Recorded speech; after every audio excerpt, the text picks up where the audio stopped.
Oh, sorry, Dan. Forgot to count to three. Well, anyway, well, welcome everyone. Dr. Anthony Criniti IV here, also known as Dr. Finance. Welcome to the Dr. Finance Live podcast. We got an incredible guest today. We got one of the world's top motivational speakers here, Dan Clark. And Dan he's not just a motivational speaker. He's just an incredible human being. He's got so many major accomplishments that we're going to learn about today.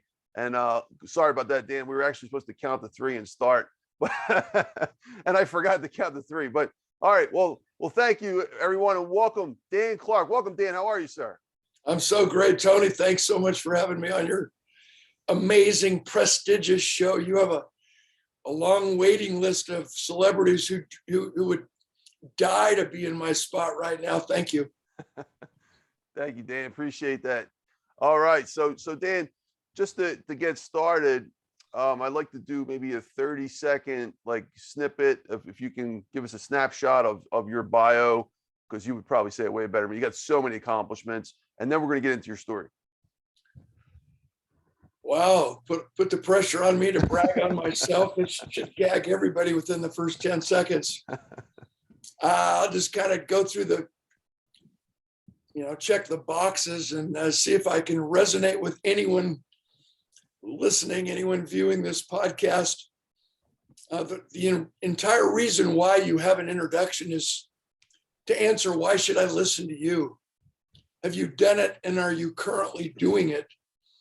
And I spent 4 days with Tony Robbins in the Platinum Partners section in West Palm Beach. And he is so famous for reminding all of us that if you want to circumvent the long learning course, the step-by-step processes that we must take to get from where we are to where we want to be, the quickest way is to find an expert. All the greatest athletes still have coaches. All the greatest musicians and artists and singers still have coaches. So we need to seek out coaches and mentors. And I would hope that I could serve any of you in that capacity. So to answer your question, let me just whip off a few things. New York Times bestselling author. I've written 37 books. I'm a primary contributing author to all the Chicken Soup for the Soul books. So back in the day, Mark and Jack, they didn't write a lot of their own stories. They were franchising the model and had the vision and the marketing and the passion. They were so amazing, but they solicited stories from authors. And because I had more stories than any other contributing author, I have that title as being a primary contributing author in all the Chicken Soup for the Soul books. I've got some gold records in country music, which ties into writing short stories, because in Nashville, I learned we must edit so every word pays its own way. So you get rid of the redundancy and remember that the hook is what sells the song. Live like you're dying. I could have missed the pain, but then I would have had to miss the dance. All these one-liners that sell the song. So it's fun to be able to cut through the clutter and figure out how to scratch where it itches, go to the pain points in our lives, and then fix what's broken. If your nose itches, you don't scratch your elbow. We have to understand that. And I've learned that through songwriting and through performing. I was in a weekly television series when I was 12 years old. Television series was on CBS, kind of the precursor for Family Affair, called 47 Happiness Way. And I was the voice of a cartoon character. Ha! We could get into that at some point. No questions there, Tony. I was Utah Father of the Year in 2012. I have 4 amazing, significant children. So I have some pretty opinionated views on parenting. No other success can compensate for failure in the home. We've got to step it up and be the best parents we can be. One of my hit songs, Special Man, lyrical hook, any male can be a father, but it takes a special man to be a dad. And what brings me to your show probably is that I was inducted in the National Speakers, the Professional Speakers Hall of Fame back in 2005. twice named one of the top 10 motivational speakers in the world. My mentor and sponsor in the National Speakers Association was Zig Ziglar. Wow. Who personally mentored me for 25, 30 years in the art of storytelling and the art of story selling. And my flagship book is called The Art of Significance, Achieving the Level Beyond Success, which I hope we can talk about. It was published by Penguin Random House. So I've been published by Simon & Schuster, a lot of the major publishing houses, and I've also self-published, so I understand that. And my passion now is coaching people to become better speakers, better storytellers, story sellers, so they can climb that leadership ladder, become the hit of every party, the oral historian for family history as the storyteller, whatever the case may be. And I take great pride in waving that flagship quote by Dr. Jim Rohn: we become the average of the 5 people we associate with the most. So that's a long answer, Tony, but it's an honor to be here because of the guests that you've had that you continuously attract. And forgive my voice. A year ago, over the holiday season, Christmas, I was hospitalized with COVID, almost died, kind of stopped breathing, 30 minutes from intubation. Oh, I'm sorry to hear Ruptured blood vessels in my vocal cords. I've had 2 surgeries and I'm on the mend. So forgive my voice if it sounds like a 1-900 number and it's familiar to any of you. Shame on you. So funny. Wow, I didn't know that, Dan. That's incredible. And forgive me for saying take 30 seconds because I'm sorry. I'm so you have an incredible bio. I mean, like literally, I think that was an impossible task looking at your bio. I couldn't take 30 seconds, and It's so funny. Oh I've man, been up into space. I've flown all the fighter jets, all the bombers in the Air Force, taken off and landed on a USS Harry S. Truman aircraft carrier in the Persian Gulf, been downrange 8 times, Iraq, Afghanistan, firing up our troops. So I want everybody to know I honor and love our military. And maybe we can talk about what I've learned from Navy SEALs. I'm just going to throw it back to you, bro. You're the great interviewer. Thanks, brother. Again, I apologize for my voice. No. Hopefully it'll sound better as we continue. I'm here in Miami Beach. You need one of these, Dan. I know. Nice hot cup of tea. I know. With Played in a golf tournament yesterday. I'm looking out the window with the wind blowing through the palm trees on this magnificent Doral Country Club. It's an honor to be with you, brother. Thank you, Dan. Appreciate that. And yeah, Dan, so we're going to get in your story. We're definitely going to dissect pretty much everything you just said and then some. We got about 20 questions or so to get through after the story. I also want to let you know that I didn't realize that about the Navy SEAL thing. We actually had, we had Brandon Webb on. Brandon Webb is a former Navy SEAL. He's like a 5+ time New York Times bestselling author with the guy from the Go-Giver, the co-author Go-Giver, my friend John David Mann. So yeah. So I could definitely connect you guys. I think you guys would hit it off pretty well. So yeah, I've been on the program many times with Marcus Luttrell, the lone survivor. Oh yeah, that's his friend, right? Been on the program with Robert O'Neill, who pulled the trigger 3 times to kill Osama bin Laden. Wow. Take a lot of pride in after hours when I'm downrange in Iraq, Afghanistan, wherever, Jalalabad, just outside the Pakistan border, sitting around after hours, hearing their stories that are ordinary miracles to them and extraordinary to those of us who have never served in the military, but to learn how powerful their mindset is and remembering that they weren't born that way. They have the courage and guts to run towards the sound of the guns, and we could as well if we just thought like they thought and put in the preparation that they put in.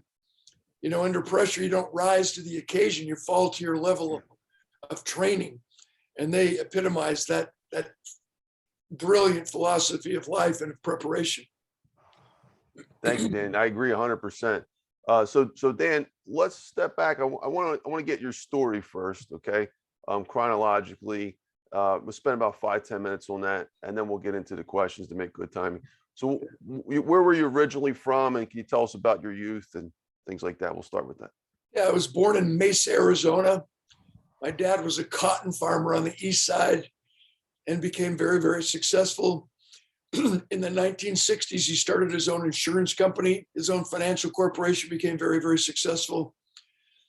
I bring that up because my dad had rural values that he instilled in all of us, sacrifice, work ethic, service before self, total integrity. Your handshake is your word. All those wonderful core values. He taught me as a young boy, enrolling me in Boy Scouts of America, to be trustworthy, loyal, helpful, friendly, courteous, kind, obedient, cheerful, thrifty, brave, clean, and reverent. My mom, she's the youngest of 9 children raised by a single mom on a farm in southern Idaho. Brilliant, still alive to this day, 93 years old. Wow. My dad passed away in 1990, so she's been a widow all these years. My dad battled cancer for 6.5 years, so I learned a lot about, I could have missed the pain, but then I had to miss the dance, Garth Brooks' famous ballad. Older brother, older sister, younger brother, very educated family, MBAs, degrees, and raised with rural values, with access to the big city, and always raised with the belief that no matter what your past has been, you have a spotless future, that you can't always control what happens, but you can always control what happens next. And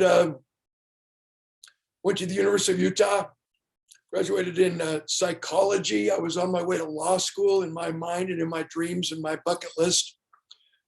And I played football and baseball on scholarship, projected #1 draft pick by the Oakland Raiders with my letter from Al Davis and Ron Wolf, the head of player personnel for the NFL team, coming out of college. And I had an invitation tryout by the Kansas City Royals as a baseball pitcher coming out of high school. So I got all my attention as an athlete. That's important to my story because I thought I was an athlete when in reality, that's just what I did. It's not who I am as a man. And when we identify ourselves in terms of what we do instead of who we are, we become a human doing instead of a human being. Unacceptable of significance is what we seek. And so, I battled cancer when I was 8 years old. Wow. In the primary children's hospital. And I think that's my first recollection of resiliency, of fighting with the human spirit to get back up and go again, to recover. What kind of cancer was it, Dan? It was in my throat. Yeah, it was a cancerous abscess right on the wall of my vocal cords, if you will. And as my mom tells the story and documented in her journal, one more day, it would have eaten through that wall and I would have never been able to speak or sing. Wow. And I've written so many songs and recorded a lot of music back in the day. It would have definitely changed my stars forever.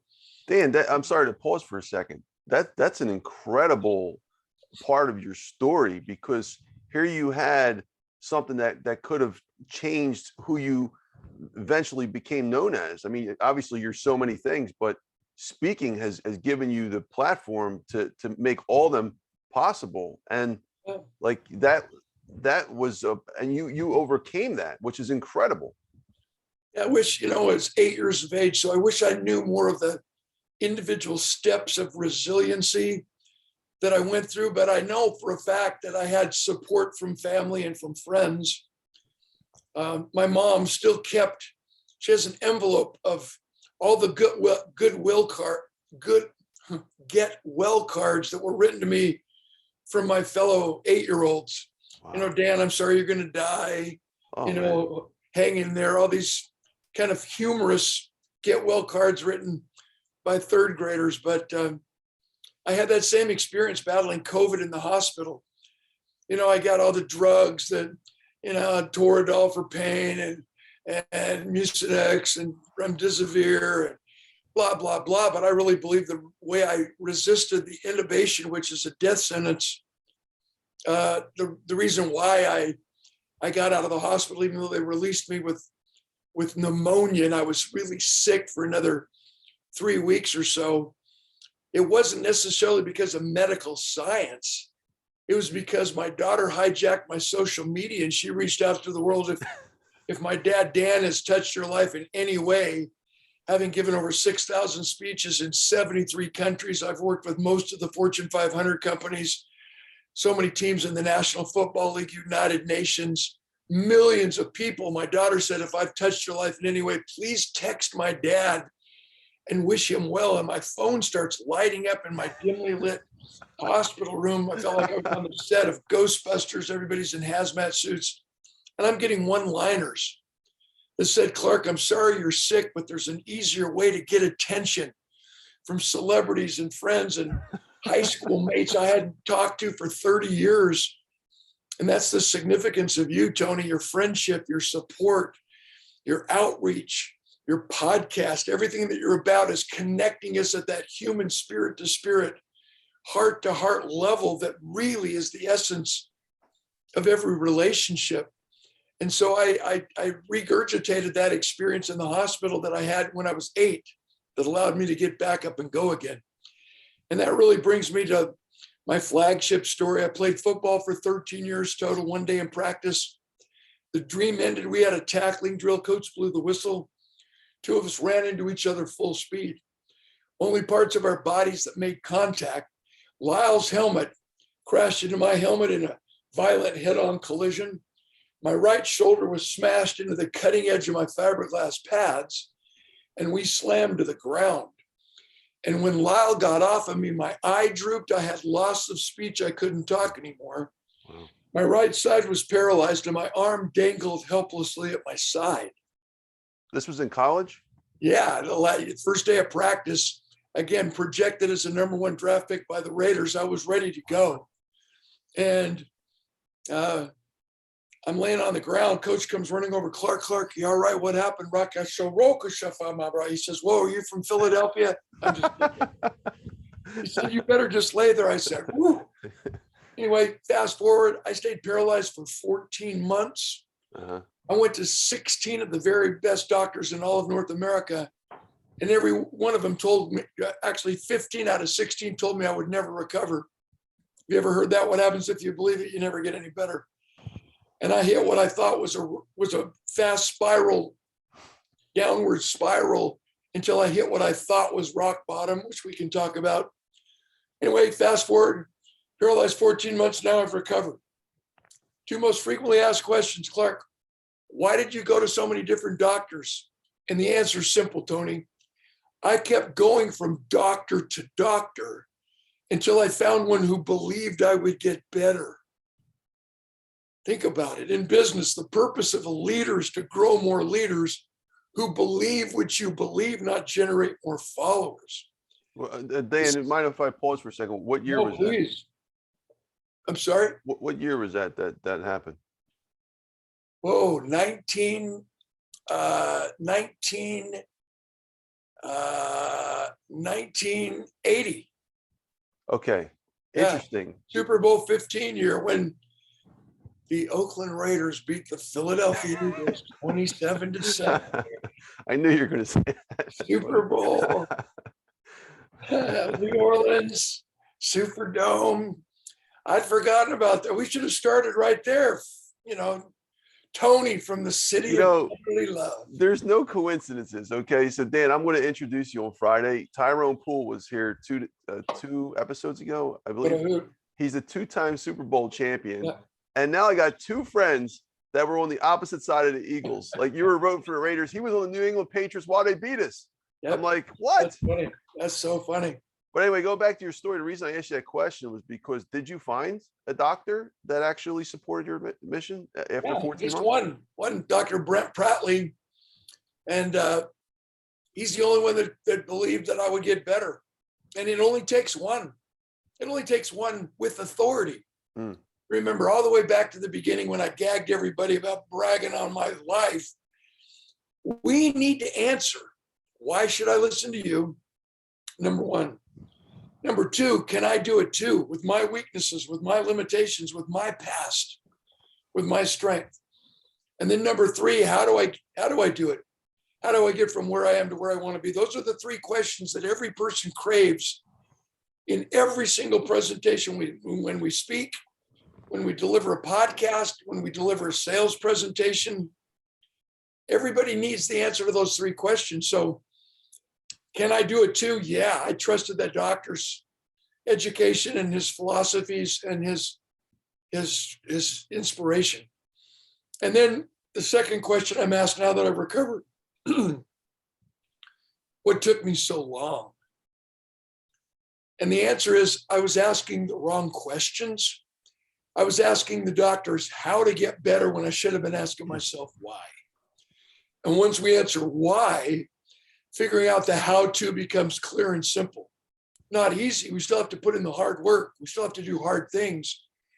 But once we answer why, figuring out the how-to becomes clear and simple. And just so your listeners, your viewers, don't think this is a rah-rah, resiliency course. You can if you think you can. No. It begins with belief, but it's proven physiologically and biologically that when we only identify a how and a what, we only engage the brain. We only engage our minds. But when we add to that a passionate why and a compelling want, which is a meaningful goal, we engage both the head and the heart. We connect both the mind and the heart. And physiologically, our blood starts to pump more rapidly. Our brains fire and our muscles engage. And when we only identify a how or a what, no such emotional experience occurs. So let me remind everybody, knowledge is power, but knowledge has no heart, my friends. We don't learn to know, we learn to do. All the information in the world is not going to make a person successful. It's like the guy who has 3 PhDs, one in philosophy, one in psychology, one in sociology. He doesn't have a job, but at least he can explain why. So moral of the story, reason leads to conclusions, but it is emotion that leads to action. Reason leads to conclusions, but it is emotion that leads to action. If you want to get back up and go again, your why just needs to be bigger than your why not. And you need to surround yourself with people who believe that you can get better, who will support you. And remember, in medicine, we learn that prescription before diagnosis is malpractice, which means we've got to ask better questions to get better answers. But at some point, don't you think we need to question the answers? In our world of fake news, we've got to actually test out and research our so-called sources of truth to make sure we're getting the right information to get back up and go again, or we'll forever stay stuck and stagnant in our misery or in our hurt, in our pain, in our lack of innovation. It's so critically important that we understand what we're talking about here, which is what your podcasts always bring to the table. I appreciate you so much, Tony. Thank you, Dan. Appreciate you too, man. I'm honored to have you here, literally. So I want to, before I go into another part of your story, I just want to let you know, another reason I asked you about the timing was that was around the time Dr. Bernie Siegel, a friend of mine, and you probably know him too, was really getting uplifted with what his mission was. And I was just wondering, by chance, maybe that was the guy, because I'm always experiencing so-called coincidences. And as Dr. Bernie says, no, Tony, it's no coincidences. No coincidence. Right? And if you look at the timeline, yeah, Bernie Siegel, absolutely. Read him, met him in college. My linebacker coach, he had every one of us linebackers read Psycho-Cybernetics by Maxwell Maltz. Well, I was injured and just hit rock bottom, baby. I thought I hit rock bottom. I was given a book called The Anatomy of an Illness. I'm getting a brain cramp. I just forgot the author, but he talked about the significance of humor in our recovery. He was a professor, non-medical doctor who taught at the medical school at UCLA. Norman Cousins, that's his name. Norman Cousins, The Anatomy of an Illness. So, since you brought that up, let's just talk. So I'm down. I'm paralyzed. I am so emotional. I'm confused. I'm suicidal. I've lost my dream. I've lost my identity. I can't accentuate how down I was. And the vice president of the University of Utah was concerned about me. I had all the red flags of suicidal tendencies. We get into a cave, we stop talking to people, we become recluse, start giving away personal items and things that matter to us. And a vice president gives me a cassette tape to listen to by a, quote, motivational speaker by the name of Zig Ziglar. I'd never heard of this guy before. I thought, whoa, his mom ran out of names. So out of curiosity, I plugged in the cassette tape. I listened to it and it changed my whole life. And all he did was tell stories. As I eventually started to get better, I was asked to speak, and that's how I became a professional speaker. I parlayed it into a full-time profession, wrote my first book back in 1983 called Getting High, How to Really Do It. And anyway, Zig, he told the story that resonated with me, that actually opened up that window of imagination and confidence that I still had untapped potential inside of me. And what I needed to do is figure out a way to get it out, talk about right things, read, study, listen to music that would trigger more passion, creativity, imagination, innovation. So Zig's words, Zig's story, Zig's speech was really the major catalyst for me getting better, or at least starting my road to recovery and resiliency. And so Zig Ziglar, he's coming into Salt Lake City, Utah to be part of one of those big giant PMA rallies with Dr. Norman Vincent Peale and Robert Schuller and Ty Boyd and all the superstars. And so I positioned myself backstage when he finished. I said, Zig, you've changed my life. You saved my life. Can I take you to dinner? And he said, no, I'm leaving town, but I'm coming back in 3 weeks to do a 3-hour sales seminar. Call my office and talk to Lori Major and see if you can meet with me when I come back. She allowed me to pick him up at the airport. Wow. So that's very important. Let me pause that story because it changed my stars forever, and back up. So 1980, I'm paralyzed. I'm down. I thought I hit rock bottom, and a phone call comes into the coach's office, football coaching office, to send a player up to talk to this team to fire them up. And I'm in the coach's office, and coach says, hey, Clark, why don't you go do this? I said, no, that's not me. I'm not a speaker. And thank God he loved me and knew what I needed. And he said, no, Dan, I really think you need this. Will you go do it on behalf of the team?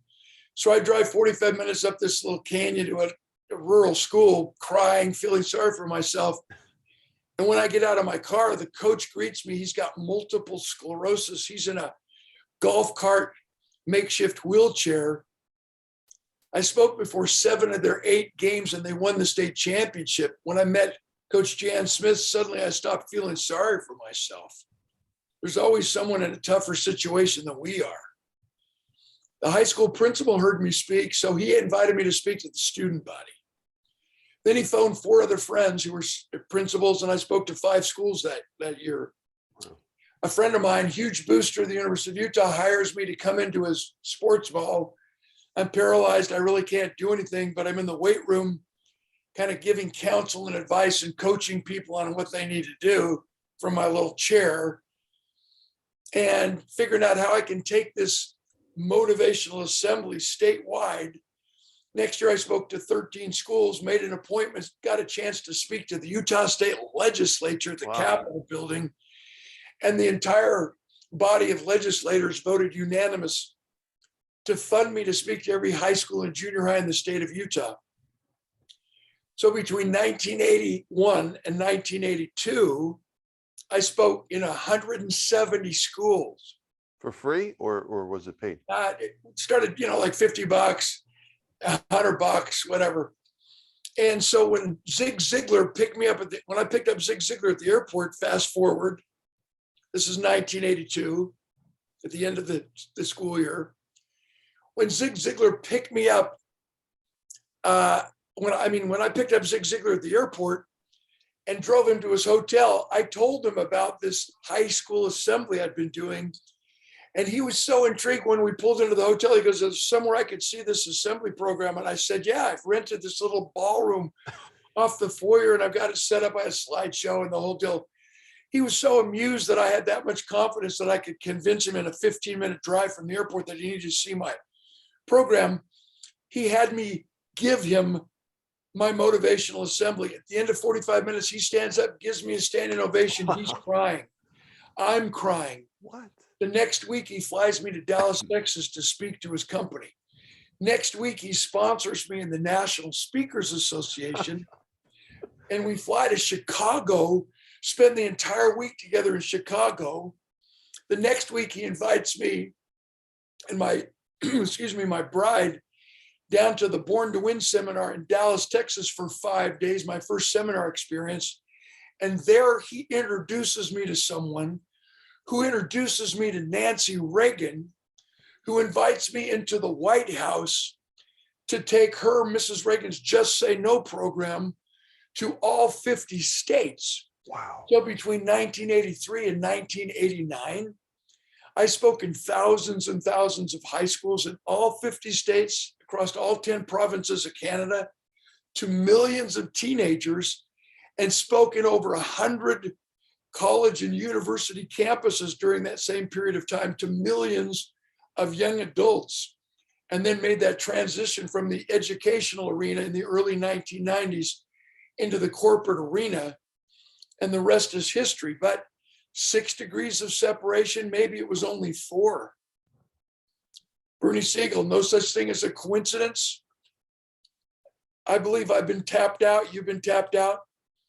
And I believe everybody's been tapped out by source, by supreme being. I choose to call him Almighty God. Each of us is on this earth for a specific purpose, and we need to find out what it is. And early on, I suppose mine was, I'm called to be a communicator. I'm called to be a professional speaker. I'm going to die on the job. I hope I'm 95 on a stage, fired up, making people laugh and cry, and concluding by lip syncing 3 Britney Spears songs so they'll never be the same. Just like your call, brother. You could be doing so many other things with your talent and with your passion and your ability to communicate. But you've chosen this path to change the world, one person, one guest, one story at a time. And that's what brings us all together. I love you. I honor you, bro. And I'm sorry I'm taking so long to answer these questions, but I hope every one of your viewers, your listeners, understands that their purpose on this earth is to make a difference, just like mine is, just like yours is, and in any way we possibly can, to use our talent, to use our passion, creativity, imagination, our curiosity, our vulnerability, our ability to get back up and go again. So everybody leaves us saying, "I like me best when I'm with you. I want to see you again." I like me best when I'm with you. I want to see you again. Wow. Thank you so much, Dan. Dan, that's an incredible story. So basically from 1980, when the accident happened, to like a period of 5, not even 10 years, like 9 years, you already were just, you just jumped. Like in 3 years, let's just say, you were already meeting the president, right? From that point to that point, you're already meeting the president's wife and speaking in the White House and all this crazy, incredible, crazy stuff. So, wow, that's amazing. If I can do it, anybody can do that. If you first and foremost answer why you're doing what you're doing, more importantly, what's your purpose? Yeah. We always talk about the law of attraction.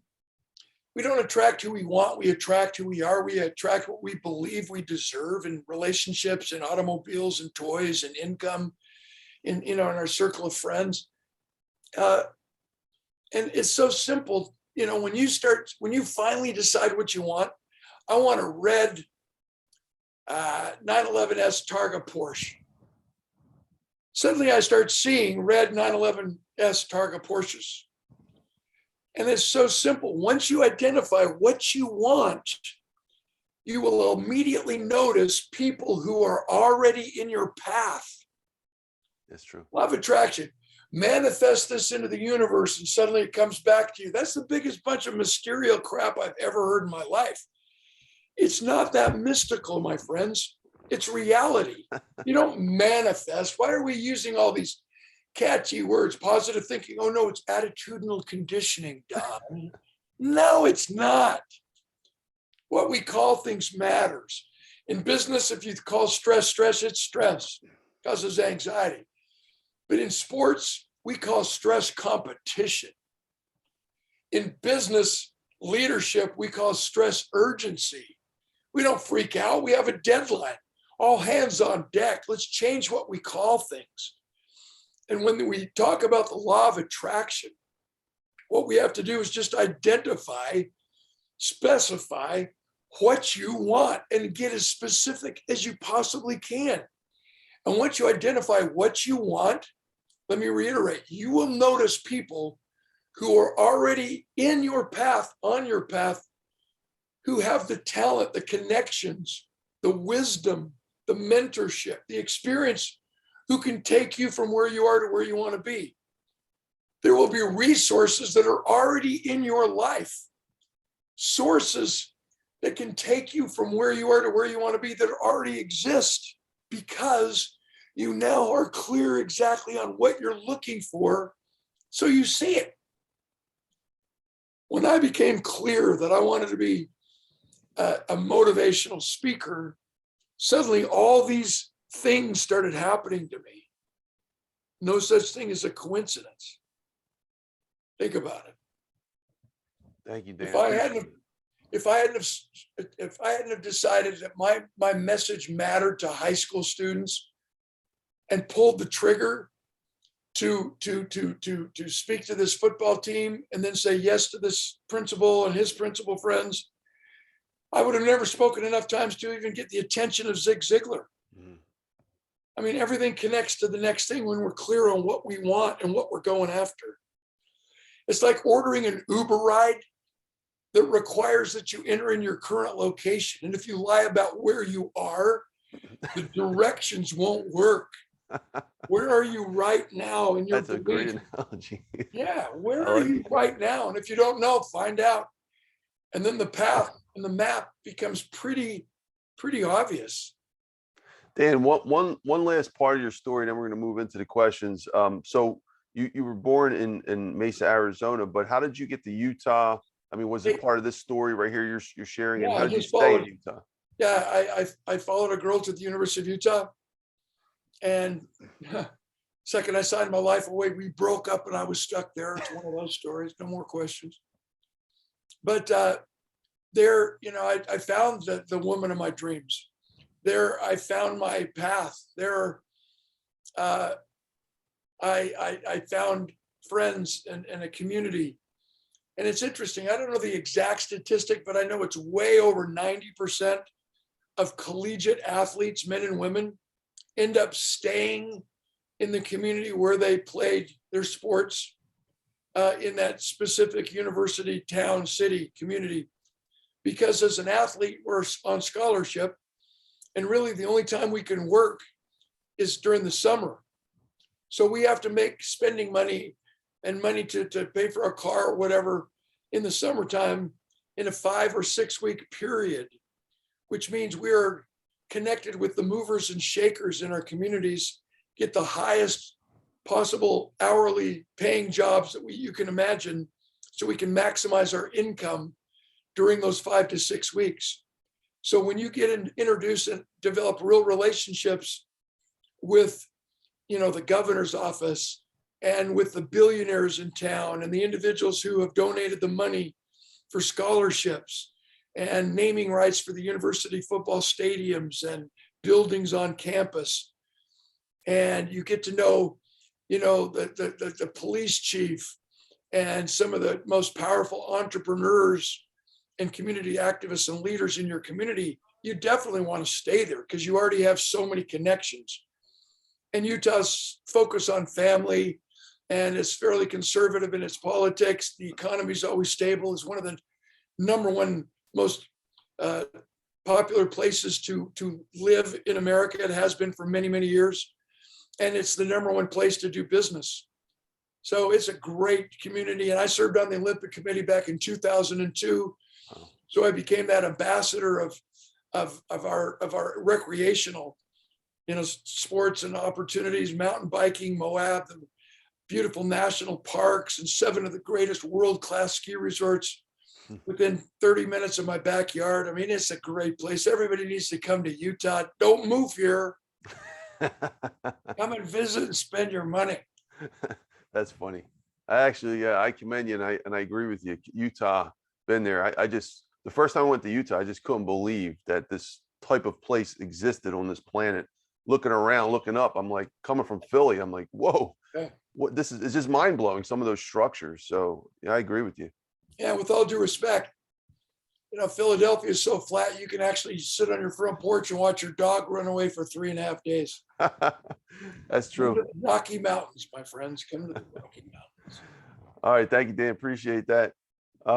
So we're going to move into discuss some questions, but really the first question is about your book. So you already gave a highlight of it. Chicken Soup for the Soul, primary contributing author, which is incredible. We have Mark Victor Hansen on the show, and Jack Canfield. I'm trying to get him on the show. He actually interviewed me on a separate thing twice. But so you were the primary contributor of this book that sold over 500 million copies, which is incredible. So it's not just one book. There's over 450 volumes. Chicken Soup for the Soul, Chicken Soup, Second Helping, Chicken Soup. You almost said it. Soul, Chicken Soup. The woman's soul, Chicken Soup for the golfer. So I mean, the list goes on and on. There should be a Chicken Soup for the Dr. Finance soul. Maybe Let's get it happening. Yeah. So that was what really got you started in terms of writing, like made your name. But actually, no, that not. The first Chicken Soup for the Soul volume came out in 1993. So Mark Victor is in Jack's office, and I had a book. It was called my fourth book. No, I lied. It was my third book. It was called 1 Minute Messages. Mm-hmm. So my first book, Getting High, How to Really Do It. Yeah, I got my mug on the front cover. I got the mullet. And obviously the title, Getting High, How to Really Do It, because I was in the Reagan White House taking Mrs. Reagan's Just Say No program to all 50 states. Second book, The Missing Link. And then my third book, I took 200, I've been writing for a long time. I wrote two of my most iconic stories when I was 13 years old in the 7th grade. Puppies for Sale. It was made into a film at Paramount Studios starring the late Jack Lemmon. First aired at the Sundance Film Festival in 1997. It's won 22 film festivals so far. Wow. And then my iconic story called The Circus. So when Jack and Mark Victor Hansen, when they were in their office, when they went in Jack's office in 1992, I'd been on the program so many times with Jack Canfield speaking to teachers in services around the country, but I'd never met him. I was always the day before, the day after, whenever I opened and he closed, or vice versa. But I knew Mark Victor from the National Speakers Association. We were good, crazy friends. So they had been thumbing through my book. My third book was called 1 Minute Messages. I took 250 of my stories and edited each story down to 24 lines. So each story fit on one page, 1 minute messages. And I sold 170,000 copies of that book, and it was never in a bookstore. Wow. So they were curious about that book. They were curious about the anthology collection of stories, and it was kind of crazy. And my contribution was based on the male's inability to communicate at a deeper level. So when someone goes through a devastating divorce, the loss of a loved one, the loss of a job, and we men feel compelled to say something, but we don't know what to say, give it away. I turned 1 Minute Messages into a gift book. If you're going through something devastating, read page 62, phone me on Friday. So I sold 170,000 copies because people would buy 10 and 20 and 40 copies at a time to give away to family and friends and business associates. And so I kind of cracked that code. And so I was a storyteller right out of the chutes. And when Mark and Jack signed their first television program deal with PAX Network, the very first Chicken Soup for the Soul TV episode featured 5 stories, and 3 out of the 5 were mine. Wow. So Puppies for Sale became the most famous, the most important story that launched the Chicken Soup for the Soul series, as well as my story, The Circus, as well as my story, Broken Doll. And so many of my stories have become iconic. Rose and the Bellman and Gillier, and the list goes on and on and on. So 1993 was when the first Chicken Soup book came out. And I wrote a book about every 18 months. My 4th book, published by Simon & Schuster, was called Weathering the Storm. And then the list goes on and on. Written 37 books, like I said, and I think I have maybe 12 books that are still in print. So how many books have you co-authored books as well? Like, does that number include those and I just contributing did an authors? anthology collection with speakers from the Mountain West chapter of the National Speakers Association. A lot of people do that. Mark Victor Hansen, he refuses to do it. Jack Canfield does it all the time. Greg Reed, Eric Swanson, they get like 12, 13 contributing authors and charge everybody like $3,000, $5,000, $10,000, whatever. Everybody writes a chapter of 1,500 words maybe. And then they assemble it into an anthology collection. And it makes all these authors, a published author, which is very important to their credibility if they're speakers or if they have a platform. But it's a pretty simple deal that anybody can do. So I don't really co-author books. I have no interest in doing that. I love writing forewords. I love writing blurbs of any way I can help, any way I can lend my platform to anybody who has a powerful message to get out. It's the literary world is pretty tight knit. My greatest honor was being honored in the Los Angeles Library Association.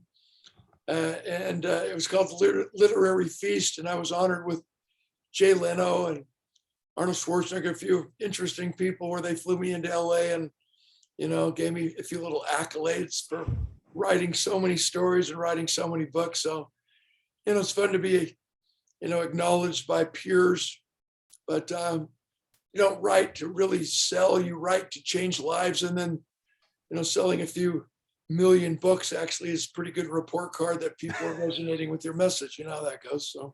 And Dan, I just want to thank you. There you go. There you go, my guy. You talked about not being a co-author, but we are co-authors now. So I love it, man. Look at that. Volume 5. Volume 6 is about to come out, but you are Volume 7. Yep. So that's also why I wanted to get this done as well, because I want to make sure. You got it, baby. That's great. Yeah, it's fun. Let me show you folks. So Dan is actually on the back of this book. Let me get this straight somehow. There you go. See Dan's picture with all the amazing celebrities and Dan's name right there. He's Volume 7. And that's the 13 Steps to Riches with Eric Swanson's book, which is an incredible book series you put together. And by the way, thank you again, Eric, for making us connected. So I appreciate that. Eric's interesting and a phenomenal young man. What a good human being. He's one of those that have been tapped out as a young man to change the world by putting on live events and bringing speakers together and connecting us. He's a unique soul. I love that guy. Dan, was this like one of the rare moments where you actually said yes to being a co-author? Because you said you don't really like to do it. Was this just one of those things that you? Well, no, no. It's an honor to do that, obviously. And, okay. To be in the same pages within the same, covers as Dennis Waitley and Sharon Lecter, my dear friend, and to see that book with Glenn and Kevin Harrington from Shark Tank. Yeah, I've had him on my podcast. My podcast is Power Players with Dan Clark, and it's just so funny how we go after the same guests and we try to do the same thing with amazing people like that. So yeah, Kevin Harrington and Les Brown, and I've had Jack on mine and Mark Victor. Everybody, I'll have to have you. Glenn Lundy, he's an interesting soul. I met him down in Vegas when I was on Dave Meltzer's podcast, and he's done well. He's kind of exploded with his connections with Grant Cardone and a few things. So really, the message is back to what we've been talking about. It's all about connections and reaching out, how I can serve you. And it's amazing what Zig taught the world. We can get anything in this life that we want if we're willing to help enough other people get what they want. And I would add to that, wealth flows through you, not to you. Wealth flows through you, not to you. And that's what's made you such an extraordinary human being, Tony, is you just are so graciously connecting the world. Thank you. Thank you. Thank you. Thank you, Dan. And Dan, I promised you that we wouldn't spend an hour just honoring each other. So, but it is true. I could do that for you for sure. So that's very funny. All right. So great. Thank you, Dan. Appreciate that. And that I didn't realize how many books you're in. That's incredible. So, all right. So we have about 20 questions. Figure about 1 to 2 minutes each. We can make some good time. What was it like to be mentored by Zig Ziglar? Maybe a minute or so.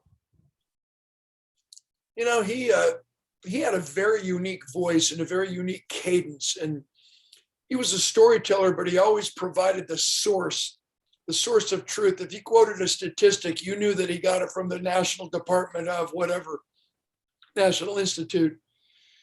So he was the first one, I believe, who taught me and the one who mentored me in the art of storytelling.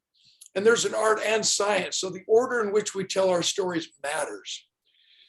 Zig and I had multiple conversations that in order to keep the attention of everybody in the audience, you need to inculcate humor every 3 to 5 minutes. And that's not with a joke. It could be with a one-liner, just a comment. And his voice inflection, his ability to communicate. I don't know how I can better answer that question, except that when I started to be invited to speak more and more, I went to my sweet dad, who was a great orator, and I said, Dad, what kind of a speaker do I need to be? And he said, be the kind of speaker that you want to listen to. And that's why I decided to be a storyteller. And so Zig and I, we would sit down and we'd say, okay, what's a life lesson? What's a principle, a guiding principle that we want to teach the world? And then he was the one that helped me identify the 4 sources from which we find our material. Number 1, our life, everyday life. Chronicle, what's going on. Number 2, our transitional experiences. Going from elementary school to junior high, middle school, to going to high school, going to college, getting our first job, of all these transitional experiences. Number 3, significant emotional events.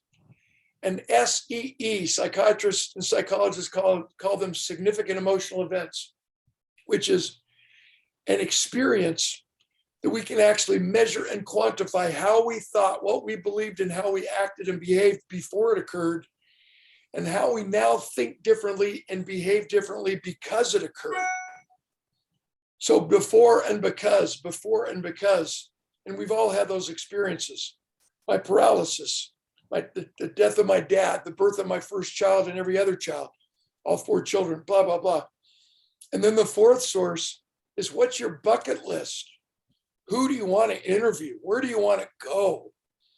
What do you want to do? I soared to the edge of space and witnessed the curvature of the earth for 5 hours. Sir Richard Branson and Bezos launched to landing. They were only up for 11 minutes total, and they only saw the curvature of the earth for 1 minute.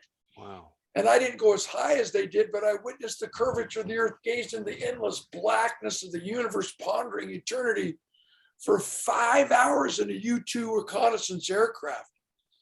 Because I had a bucket list, I put myself in positions of service before self, where I could do all these things. So Zig mentored me in this. We discussed it so often. How do we come up with experiences? Well, we have to make a list. Who do we want to meet? Who do we want to interview? What do we want to learn? Zig was the one that inspired me. I've read 1 book a week for the last 16 and a half years. 15 minutes at a time if necessary. Zig helped me quantify life. There's 1,440 minutes in one day. And if we want to increase our performance by only 1%, which everybody should do, that means we only have to focus in on 15 minutes. What would happen if you woke up 15 minutes earlier every day than you normally do? If you do that over the course of a month, you've added 7.5 working hours, productive hours to your life. And if you do that every day for a year, you've added 90 hours to your life. What could you do with 90 hours of college education? Learn a foreign language, learn about relationships, study Bitcoin, get up to speed on relationship management. You could learn anything. I taught myself how to speak French. Bonjour, comment ça va? Je suis très content d'être ici. You can do whatever you want to do. Read a book 15 minutes a day at a time. There's so many things that Zig taught me that have changed my life forever. And really, bottom line answer is life's a story, and everybody has a story to tell. And as my buddy, Tony Rodriguez says, everybody has a story, but if it can impact the world and change the world and heal the world, then it's not your story to keep. Mm. And that's one of my favorite things to do. As I coach people in the art and science of storytelling, I do these 3-day speaker boot camps to talk about the art and science of public speaking. But then I love my 2-day story selling master classes, where we can help you find your signature story and you become that amazing communicator, making every story funny, evocative by adding a quote, and emotional so people remember it. And that all came from my dear friendship and 25 to 30 year plus mentorship from the great, amazing, world-renowned motivational teacher, Zig Ziglar. Yeah, and Zig was, he was one of the grandfathers of the speaking world, pretty much, right? Yeah. Like, he was connected to Jim Rohn and Dr. Dennis Waitley and Jim Cathcart, and go all the way back to Earl Nightingale, I guess, right? And it was because of Zig taking me under his wing at that first National Speakers Association convention in 1982 that I got to meet all those that you just mentioned, because I was Zig's little guy. I, helped him with his Born to Win program and high schools and college campus programs and stuff. And so Jim Cathcart and Dennis Waitley and Robert Schuller, Dr. Norman Vincent Peale. I met him in a different way. Horatio Alger Association for Distinguished Americans. I spoke at their meeting back east. I just love Zig because he was my mentor and took me under his wing. I was Zig's little guy, proudly. Thank you, Dan. His daughter Julie and participate.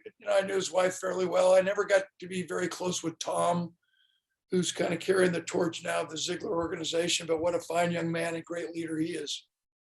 Yeah, it's I think I have some people in the background who's going to be connecting me with Tom. Very interesting, Dan, real quick, because I want to get to the next question. Very quick, funny, talk about no coincidences, okay? So last Friday, I wrote down, I have no idea why. I wrote Tom Ziglar. Every day I like to write somebody's name down I want to meet. And Tom just came to my head. I'm like, was Zig Ziglar? Maybe I was thinking about you. I'm like, well, Tom Ziglar would be the next best get. So let's get Tom on, right? And I wrote his name down.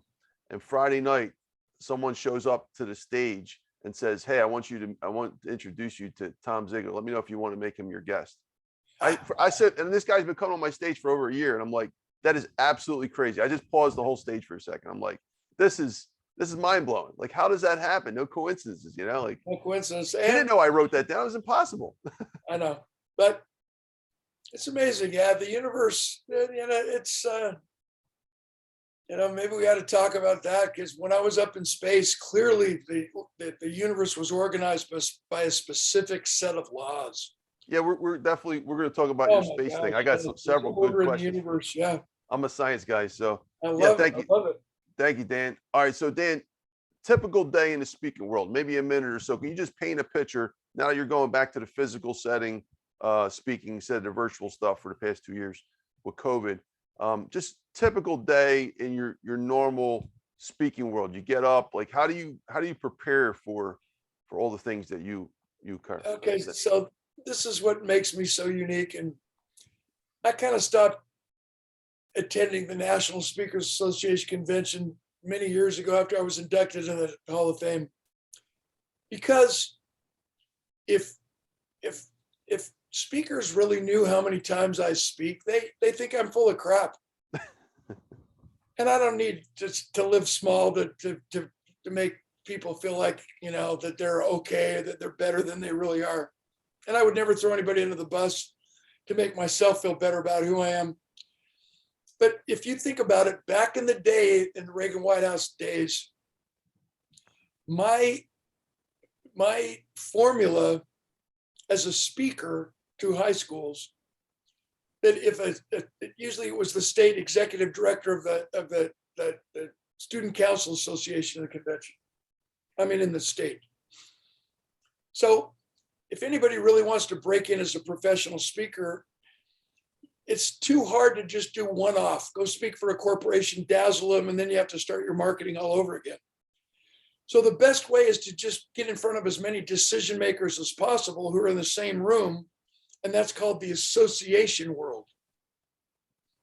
The most speeches I've ever landed from one speech, no exaggeration, the Texas Society of Association Executives. It was at the Anatole Hotel, Hilton Hotel off the Dallas Parkway. And because that one speech went so well, knock on wood, I dazzled them. Actually, it was so good, Tony, they were doing the wave and naming their future children after me. It was awesome. And I got 54 full paid speeches off of that one speech. So if you strategize, back in the high school days, an executive director, I spoke at the National Association of Student Council, the National Student Council Association Convention in Providence, Rhode Island. So every one of the 50 states had their executive director there. And because I rose to the occasion, it was easy to be invited to speak in every state. So, but in order for them to hire me to come into a state, my requirement was I wanted them to book me in 3 schools every day, 5 days a week. So I would fly in on a Sunday night. They would meet me at the airport, have a car rented, a map, the starting time and directions for each school, my hotel or motel reservations. And at the end of the Friday, I would always probably, volunteer to do a teacher in service because I was basically in the same district. And then I'd fly home to be with my family. And then I started again, 140 school days a year, every year from 83 to 89. Do the math. Most schools averaged about 2,500 students per school. So when someone says, "Oh, Clark, you say you've spoken to millions of people," I'm like, "Yeah, bite me. If you don't believe me, I really don't give a rat's walk, because it'll do the math." But now that the world is opening back up again, I used to speak 200 or 300 times every single year, easily. And now let me just back up. So today is Tuesday, right? Yeah, today's Tuesday. I'm in Miami Beach, Florida. I got here 2 days ago to speak to this huge insurance marketing executives association meeting, and then played in a golf tournament yesterday. That's why I'm looking out over the beautiful Doral Country Club, palm trees blowing in the breeze. And as soon as we're done with this podcast, I hop on a plane and fly back to Salt Lake City, Utah for one night. I arrive at 10:30 where I live part of the year, and I live in Phoenix part of the year, to leave in the morning to fly to North Dakota. But Dan, isn't that, sorry to interrupt you, this is what I'm having a hard time understanding as becoming a virtual speaker. I don't understand the physical speaking world, like in the sense of that's a lot of traveling. I mean, yeah, that's but wait a second. I'm in Miami. 2 days ago, I spoke in Orlando. Wow. To the Shingo, SHINGO, Shingo conference, 33 countries represented. I've already got a verbal agreement to do a 5-day training in Portugal and in Ireland because of the people who were there. Shingo model is leadership training and cultural excellence, blah, blah. And the day before that, I spoke in Charlotte, North Carolina to a huge dental association. And the day before that, I spoke in Dallas, Texas to Success North Dallas, which is a mastermind group of hundreds of the most successful CEOs in all of North Dallas, Texas. And before that, I was in Vegas for a 4-day conference on Bitcoin, where I shared the program with A-Rod, Alex Rodriguez, with Damon John. And I mean, it's so fun to be back out in the world of live events. But that's just typical. And I wanted everybody to understand where I've been, but my energy never drops. I'm not exhausted. I'm not tired. I'm exhausted. But it's my calling, Tony. And I can't say no. And so I'm on the road. And my calling is to change the world one story, one person at a time. I've never missed a speech since 1982. Wow. I've had flights canceled. And too many folks say, oh, look at the weather. I couldn't make it. My flight was canceled. I'm so sorry. They should never be professional speakers. They're Shakespearean actors. They just show up and whip off speech A, and they think it's about them instead of about the audience. No, seek to bless, not impress. We shouldn't spend as much time preparing a speech as we do preparing ourselves to speak. That's why I'm a storyteller. So I'm always looking for the new interview, the new adventure, the new book, the new experience, the new whatever, to build my repertoire, and then finally tune the life lesson into a story that's funny, evocative, and emotional. So if you write a speech, that's not being a professional speaker. That's being a professional presenter. Too many times I've been on the program with speakers and we're reminiscing, and one of them will say, yeah, the audience loved me on Wednesday and they sucked on Friday. As if, as I said, again, they think it's about them, that they're there, that the audience is there for them. They're so important. They've written this New York Times bestselling book, moi, moi, moi. And I'm like, gag me with the Toyota. It's not about us. It's always about the other person. And so that keeps me rolling. And that's my speaker style. That's why I have a unique speaker's boot camp. Everybody, I want to write my speech. No, what you want to do is create stories and think like a golfer. A golfer goes out on the golf course with 14 clubs in our bag. So no matter where your ball sits, it can be in the middle of the fairway or in the sand trap or out in the bushes. And we can select the right club from our bag to hit that ball wherever it needs to go. And it's the same swing. Well, yeah, it's the same template, the same format to give a speech. You got to have a killer beginning, awesome stories, social proof. You have to have the motivated sequence, the order in which the stories and jokes fall matters. And you have to have an emotional close and a call to action. So you keep the swing the same, you keep the template, the speech format the same, but you plug and play different stories and jokes and experiences and anecdotes, depending on who the audience is. You customize every presentation so it's an inspirational conversation. So the audience knows that we're there for them. We get eye contact. It's not a show, it's a conversation. And we're taking them on an emotional roller coaster ride so they will never be the same. And if you have an attitude towards that, then you don't write out a speech and memorize the speech and get word bound. You make yourself more compelling to be around, more fascinating to talk to, more inspirational because of the people you've interviewed and the places you've been. I mean, I've flown all the fighters. I did the air show with the Air Force Thunderbirds, caught 9.4 Gs going twice the speed of sound.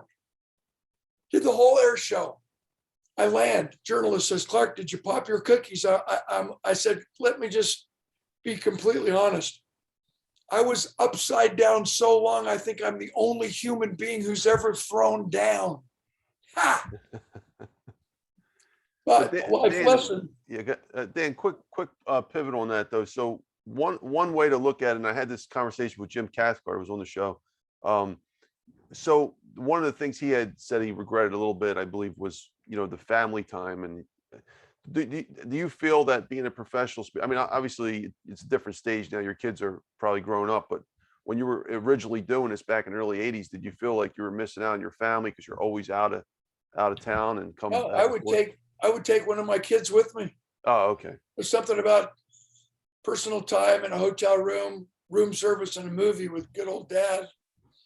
And I flew so many times cross country if necessary to get home for a dance recital, for a music recital, for a game.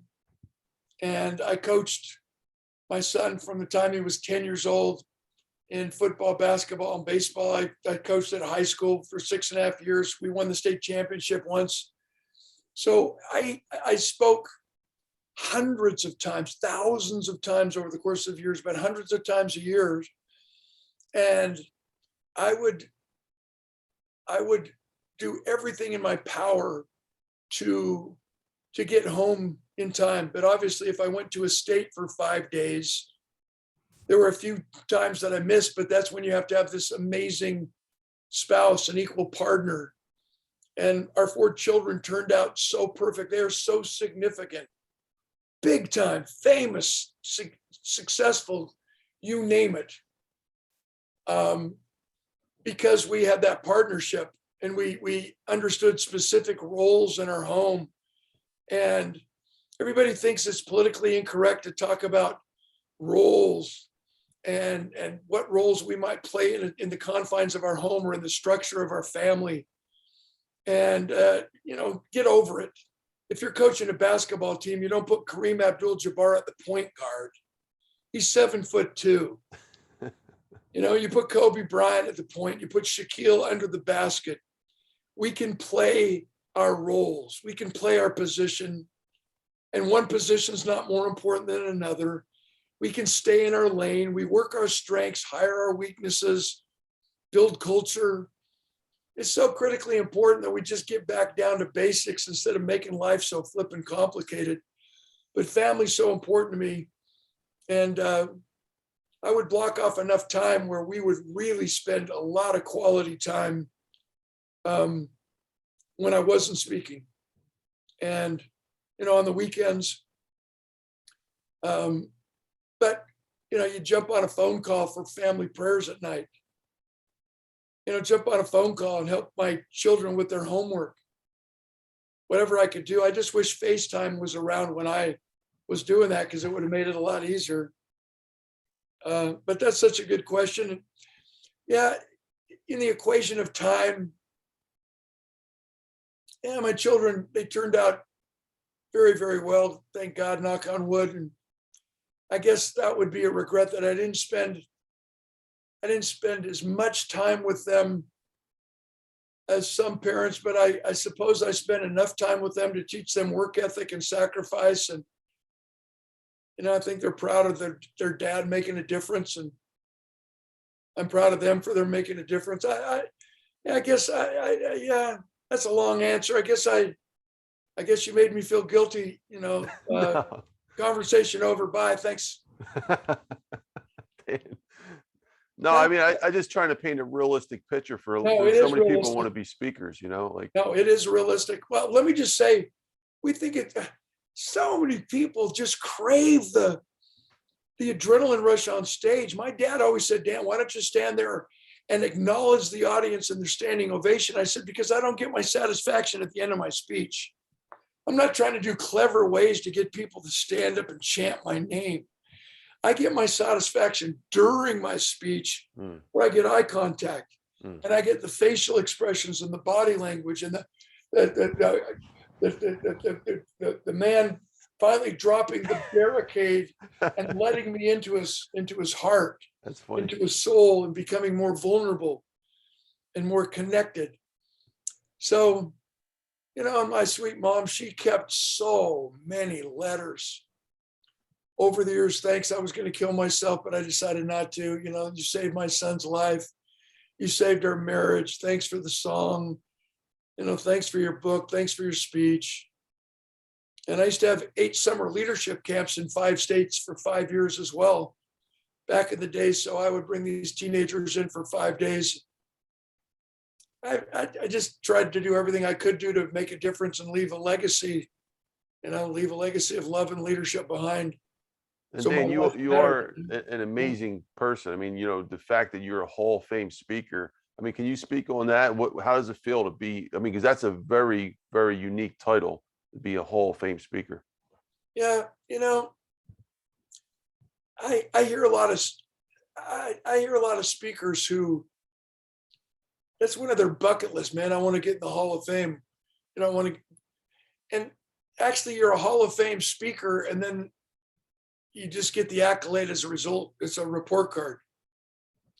And if you look at the criterion to be nominated and to be voted in and named, into the Professional Speakers Hall of Fame, there's less than 250 of us worldwide. So many have already passed away.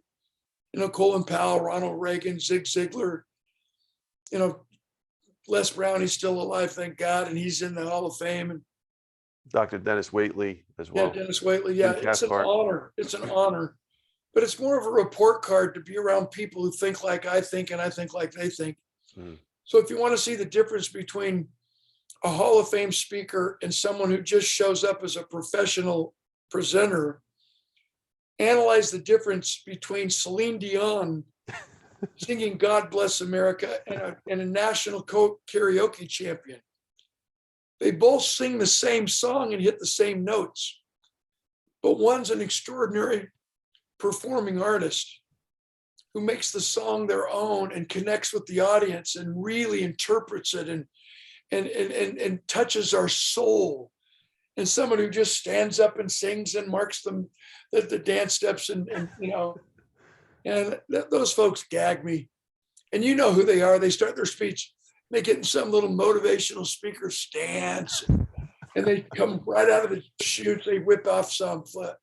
They gag me with the Toyota. They're not professional speakers. They're not Hall of Fame speakers. They're professional presenters. And there's a huge difference. Prepare ourselves to speak.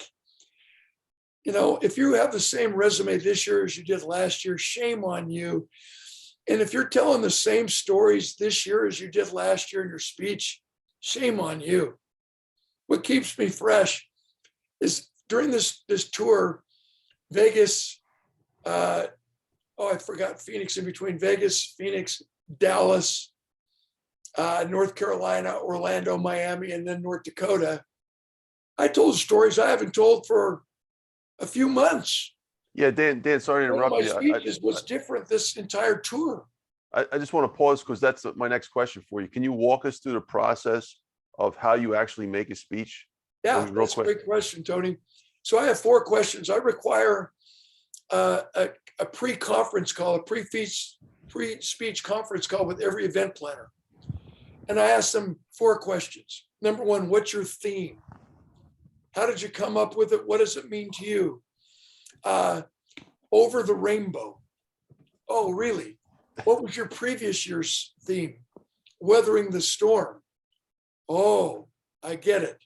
So I'm writing down on my conference call notepad last year's theme, what it meant, this year's theme. Oh, and then in my mind, I'm like, well, you got to have a storm to have a rainbow. Every storm comes to the end. Instead of running and trying to avoid the storm, why not learn how to dance in the rain? So I'm writing all these things down that mean something to me. And because I've had all of this time to write and polish every one of my stories, to make every story funny, evocative with a quote, and emotional, and it's polished and practiced. And it's practiced so much that it's become conversational, and I can tell it with voice inflection, gestures, punctuating pauses at the drop of a hat. And I've labeled it with the title. While I'm on this pre-speech conference call with the event planner or the CEO, I want them to have ownership in my speech. When I ask them what their theme is, I don't have to write copious notes. I just write down these one-liners, and then I can say, oh, wow, I'm going to tell this story, or I'm going to share this song or the lyric to this, or this poem. Here's a joke about their theme. Second question, what's the purpose of your meeting? Is it for continuing education units? Do you need certification as a realtor, as a financial advisor? What's the deal? Is it an incentive trip? where you exceeded your sales quota and you won this competition, so you get to fly with a guest to Cabo San Lucas or to Spain or to Bangkok, to Bangkok, Thailand. What's the purpose? Number 3, it might be a vendor event. It might be a networking event. Doesn't matter. What's the purpose? I want to know. Why is somebody there? Third question, who are your attendees? What do they do when they wake up? Are they sales professionals? If they're selling medical devices, do they need to talk to the physician, or do they talk to the medical group manager who has the group buying power? What do they sell? If they're selling computers, I want the name of the serial number and name of the hottest product that they're currently selling. Could be this copier, could be this program, could be this insurance policy, this annuity, could be this Bitcoin, blah, blah, blah, blah, blah, whatever the case may be, realtors, investments. And then the fourth question, which is the most important one, Tony, what's your desired message? If I came in the room, in the back of the room when you were talking, Tony, what would you be saying to this group? Not if you were me, but if you were you, so I can echo your message and have people leave saying, man, that Tony, he is one smart cookie. He brought Clark in from outside the organization, and Clark echoed and explained exactly what you've been saying all along, just with Clark's different messages, different twists, different experiences, different quotes, different interviews. And so now, as I ask these 4 questions, I'm taking copious notes, and I'm writing down the title of the stories and jokes that I'm going to share in this speech. And that allows me to customize my speech from hello to goodbye. How long does it take to write an hour speech, and how many times you got to practice it? So what happens is I know exactly how long my stories are. This one's 3.5 minutes long. This one's 5. When I tell my story about recovering from my injury, and I bring in the physiology and the biology, the why and the how, and the want and the what, and all the things we've talked about on the podcast, I know exactly how long that story is. So when they give me 60 minutes, I know exactly how I'm going to position these stories and the points I'm going to make to deliver the message they deserve. And it's just a matter of timing out these stories. So back to the point, when I've written a story and I've polished it, and I tell it in my own words, and I tell it again, and I tell it again. Once you've told your story with the jokes and everything, the quotes inserted minimum 3 times, maybe 5 times, it's committed to memory. And so now, when I show up at an event and I know what stories I'm going to tell, I know really how long it's going to take me to tell that story. And I don't have to practice telling the story ever again, because I already have when I first prepared it. Mm. So now, to your point, when I show up, so in North Carolina, when I spoke to all those dentists, before the 4-day conference on Bitcoin in Vegas, the week before that, I was 2 days in Nashville talking to orthodontists. See how many different diverse industries I speak for? Anybody you can imagine. Associated General Contractors of North Dakota. After I speak to Shingo, 33 countries represented in Orlando. I mean, I've had tremendous week, so I can't memorize a speech, write a speech, memorize a speech for each one of these. I'd go completely wacko. So I'm a storyteller. So the beauty in answering your question is, these speeches were on my calendar at least 6 months before I spoke, maybe 8 to 10 or 12 months, especially with COVID. And we had to cancel our conference. Now we're resurrecting the conference again. So now that's why I have so many back-to-back right now. But I didn't think about that conference call. I didn't think about their speech one day after I had that conference call with the pre-speech conference call committee, CEO, event planner. Now I'm on an airplane headed to Orlando. I go through my packet. Oh, whoa. In Orlando, I'm speaking to Shingo. wow, this is what they do. This is their mission statement. This is their vision statement. This is their purpose statement. Wow, this is the stories I'm going to tell. This is the message they're looking for. And I read that before I go to bed. Then I wake up the next morning before I go in early for the sound check. I go over my notes again and I'm like, okay, bam, that's what I'm going to talk about today. I fold up the paper. I put it in my suit jacket. I go down to the ballroom hour before, get my sound check. Then I sit in the back of the room and watch the people come in. I feel like I'm at a zoo looking at the animals. And I'm getting a feel for the emotion, the room, putting the finger on the pulse of why they're there. And I know why they're there, the purpose. And now as I'm looking around the audience, I'm thinking, who can I nail? Who has perfect hair? Whose suit costs more than my car? You know, who seems to be a funny guy? And I'll pull somebody aside and say, who's that guy? He's kind of loud and boisterous. Who's that guy? And they'll say, oh man, nail him.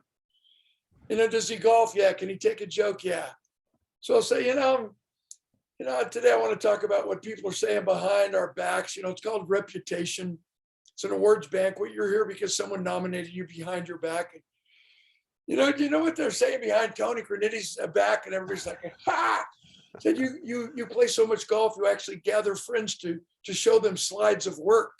And everybody laughs, so I can roast them a little bit. It endears me to the audience.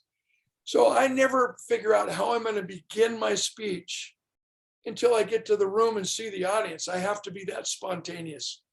I know how I'm going to start my formal remarks because I'm prepared. 3 ways to start a speech: ask a question, quote a factoid, a statistic that'll startle them, or tell a story. So I know exactly how I'm going to start my speech when it becomes the speech time. And I know how I'm going to conclude.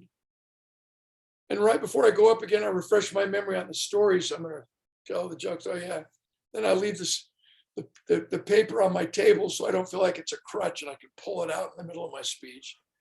I refuse to use a PowerPoint. Most people who use PowerPoints are unprepared and they have to narrate the slide and keep them on task. That's a professional presenter. That's not a Hall of Fame speaker. What we have to do is prepare ourselves to speak, become extraordinary storytellers, naturally funny, timing out the kazoo. We need to rise to the occasion and touch people's lives forever. So now I'm sitting there as a spontaneous motivational humorist, trying to find ways to really make a connection right out of the chutes. So I will always listen to the speaker before me so I can tie my my remarks into him or her as well. Dan, that's it. That's the answer. So I don't need to go on anymore. No, this is brilliant, Dan. And I got to say, I thank you for going through this because, like you're so on spot with what you said. I feel, and correct me if I'm wrong, I'm going to try to summarize what you said because this is very important.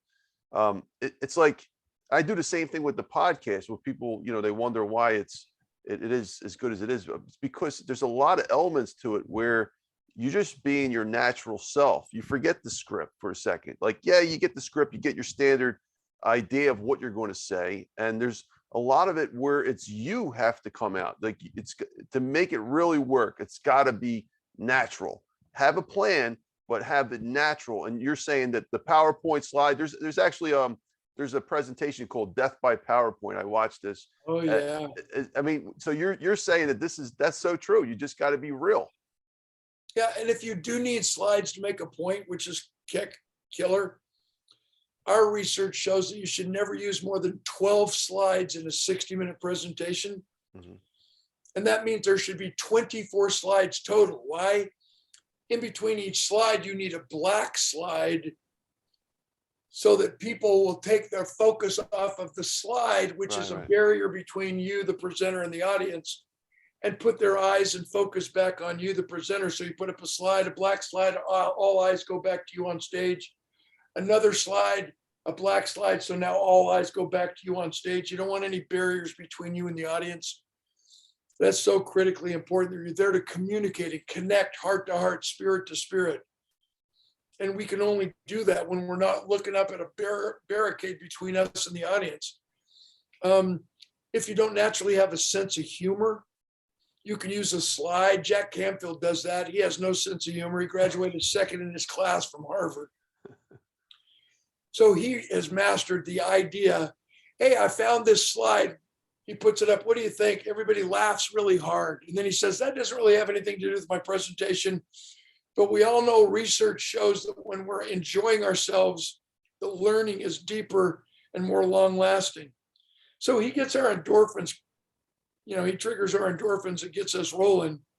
And the slide doesn't have one flippant thing to do with what he's going to talk about. Brilliant. But there's always ways to use slides more effectively. And most people, they try to cram so much information on one slide that no one can read it past the fifth row anyway. And they use brutal, archaic colors that frighten our eyes. And so nobody remembers the slides. If you really want to give us information, why in the world are you a keynote speaker? Why don't you just email us your slide deck so I can read it and reread it with my own learning style at 2 a.m. when my creative juices kick in the first place? I don't need to be in a giant ballroom and having someone teach me with PowerPoint information when I'd rather be in my library at home where I can read and reread and regurgitate and think about it and take notes and write in the margins and highlight and truly learn what I'm supposed to learn. People who use all these slides and just stand up and pontificate about this and this and this. It's all about them. They gag me. And their introduction is always about the 19 or 20 degrees they got instead of the experiences they've lived that taught them the guiding principles that they're trying to teach us. I'd rather see a sermon preached than hear one any day. I'd rather you would walk with me than merely point the way. I take pride in teaching not just what I know, but who I am, what I've lived, what I've experienced. Flying a fighter jet, when I landed, I had to learn the lesson. And when I asked my pilot, I said, how did we went 9.4 Gs, twice the speed of sound. We landed, I put my face back over the middle of my head where it was supposed to be. I said, how did we fly this magnificent flying machine, this F-16, this F-18, this F-4, whatever? I've flown all of them. He said, by feel. I said, what do you mean? He said, we become the plane. I said, what do you mean? He said, when you climbed up that ladder and slid into the cockpit, did you strap into the F-16 or did you strap the F-16 onto you? We go supersonic. We take ourselves to the highest level possible, not with the left brain, cognitive, psychobabbling, neurotechnical facts and figures side of the brain. We take ourselves supersonic, high performance. We take ourselves to the next level with the right side of the brain, the touchy-feely, relational, emotional, storytelling, experiential side of the brain. When you slide into a cockpit, you're surrounded with gauges and gadgets crammed in there bumper to bumper. And your stick, fly-by-wire in the F-16, it only moves 1/8 of an inch in each of those 4 directions. So you go twice the speed of sound, 1,200 miles an hour, catching 9.4 Gs, not with the left brain, but with the right brain, the touchy-feely reason leads to conclusions, but it is emotion that leads to action. I plead with you, no more death by PowerPoint. Don't be unprepared and have to narrate slides on a stage. It's your chance to step up and change people's lives. And the secret is to become an extraordinary storyteller. And once you understand how to trigger the correct and timely brain chemicals that will solicit this specific decision, buying decision, behavioral change, adrenaline, endorphin, dopamine, serotonin, oxytocin, and cortisol, which is brutal. Once you understand brain chemicals, you can become a story seller and get anything in this life that you want when you're willing to help enough other people get what they want. Makes sense to me. I hope that made sense to all of your viewers. That was brilliant. Thank you, Dan. Appreciate that. And just a quick side note, you're absolutely right. I was a professor for 10 years. One thing I learned is most professors use death by PowerPoint. And I'm glad I did finally tap into this world when I got to Clubhouse. And that was a complete brain shift on my part to realize what really speaking should be about, and leave the past exactly right there, because it's just, it doesn't. And then I think that's why it doesn't work in academia. But I appreciate you, Dan. I want to move on to the next questions, just to make time, figure about a minute or less for each. This one is a real fast one, so maybe 30 seconds. Who were the most famous celebrities that you met? Just the ones that highlight off the top of your head. I know you met so many presidents. Ronald Reagan, Colin Powell, Robert Plant, lead singer for Led Oh, Zeppelin. wow. Garth Brooks, Keith Urban, Carrie Underwood, Kid Rock. Sheikh Nahyan, great family friend of Sheikh Nahyan. He's the grandson of Sheikh Khalifa over in the United Arab Emirates. Dear family friend.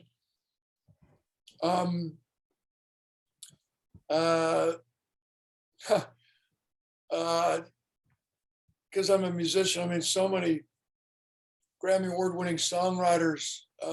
Obviously, Zig Ziglar, President Bush. I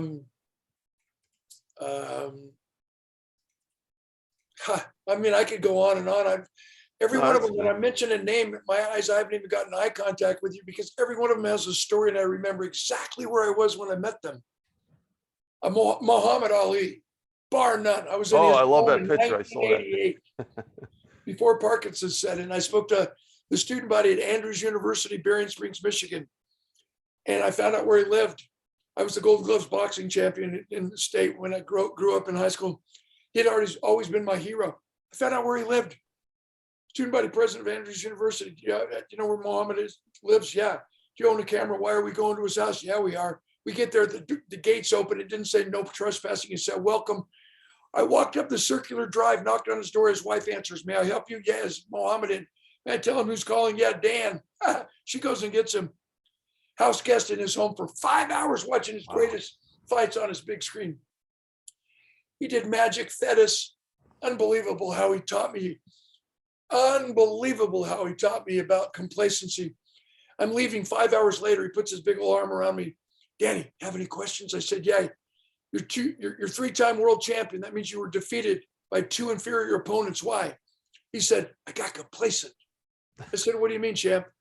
He said, I forgot that once the fight starts, I no longer hold the title. I've put it up for grabs, and I must fight as hard as I did the first time I won it. To win it back, I must be brilliant at the basics. No matter what your past has been, you have a spotless future, as I would say. It's so critically important that we not just say what famous people have we met, but the lessons we learn from them. Sandra Day O'Connor, a Supreme Court justice, one of the most significant, elegant human beings I've ever met. Again, Ronald Reagan and Nancy Reagan. Oh, that we could have so much dignity and class and honor and integrity in the White House again, brilliance in the White House. That should be every American's dream. I've met senators. I met Buzz Aldrin, second man on the moon. Oh, wow. The Army Navy football. That's incredible. Sustained a great relationship all these years. You're still friends with Buzz? Yeah. I don't know if he would consider me a great friend, but he would recognize me in a conference room, even though he's old now. But we spent a lot of time together. Yeah, I picked his brain. Interesting. So I know I've forgotten probably the biggest names I've ever met, but that's okay. I saw Elvis at Elvis back in 1973. Wow. Paul McCartney. Yeah, listen, I know as soon as this podcast's over, I'm like, I gotta call Tony back. I'm going to meeting so and so. That's funny. And by the way, Muhammad Ali lost to. He trumps everybody. Willie Nelson, Kenny Rogers. Some of the old time. Rolling Stones. Yeah, Mick Jagger. He comes up to about my waist. Cheyenne, for anybody who's a Latin American fan, he's like the Latin American Michael Jackson. My daughter, she danced with him as a backup dancer for 2 world tours, who incidentally is on world tour right now as we speak with Dua Lipa. She's a choreographer and a background dancer, backup dancer with Dua Lipa, the largest pop star in the world. She'll download 1 music video and get 1 billion views. And Levitating's the #1 most downloaded music video in the world. And there's only 2 backup dancers, and my daughter is one of them. She's big time. Like I said, I have 4 significant children. And I don't really believe that happened by accident. We invested in molding their minds and helping them understand our famous Clark credo and becoming the best version of themselves. Raised on one idea: the only person you need to be better than is the person you were yesterday. I think you epitomized that on your podcast and your clubhouse rooms there, Tony. Thank you, Dan. That's a great quote. Dan, I want to ask you, while we're on the speaking, real quick though, why can't great speakers sing well? And I think in your case, you might break that exception, but generally, why do great speakers, I know so many of them from Clubhouse, but they can't sing, and they admit that. They're self-admitted that they can't sing. Like, including myself. Like, I don't want to consider myself a great speaker, but you know, whatever people think of me, I'm sure I've impacted a lot of people, but you know, I don't sing. I know a lot of people on the app Clubhouse. They're always hosting shows. And, you know, what do you think? You've had Jim Cathcart. He's a great guitar player and he can sing. But they're rare though. Like you can sing. Yeah, but you know what? rare.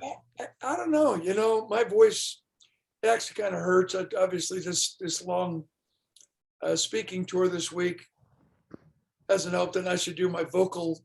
You know, I had 2 surgeries since I ruptured the vocal cords in my blood vessels. I mean, ruptured the blood vessels in my vocal cords, coughing so violently during my battle with COVID. But it's getting better. I'm sorry if I'm annoying to anybody right now, but my voice is getting stronger and clearer. But back in the day, you know, we all need to find that quiet tranquility, that place of recluse where we can just chill out and recalibrate. And mine was always found in pulling out my guitar. And I challenge everybody to find some sort of escape. And music's the best way. You know, Trisha Yearwood sang the song Remembers When. You know, everybody has a wedding song. And I remember, you know, this our song or whatever you want to talk about in a romantic setting.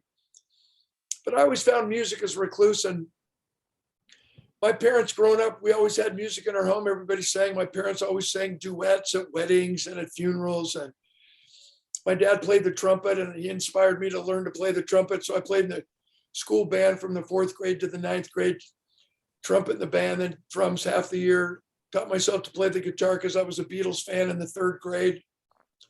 And I'm on the road. Every hotel has an obscure cloak closet with a piano in it. So I taught myself how to play the piano. You just have to decide if music's important to you. And remember, there's only 12 notes in music. It's not that tough to memorize these notes. And if you're tone deaf, you know, maybe Suzuki method matters, which means his theory is everybody's born with the ability to hum a tune, to keep a tune, to carry a tune. And if during your childhood you heard more off-pitch notes than you heard on-pitch, you can't sing.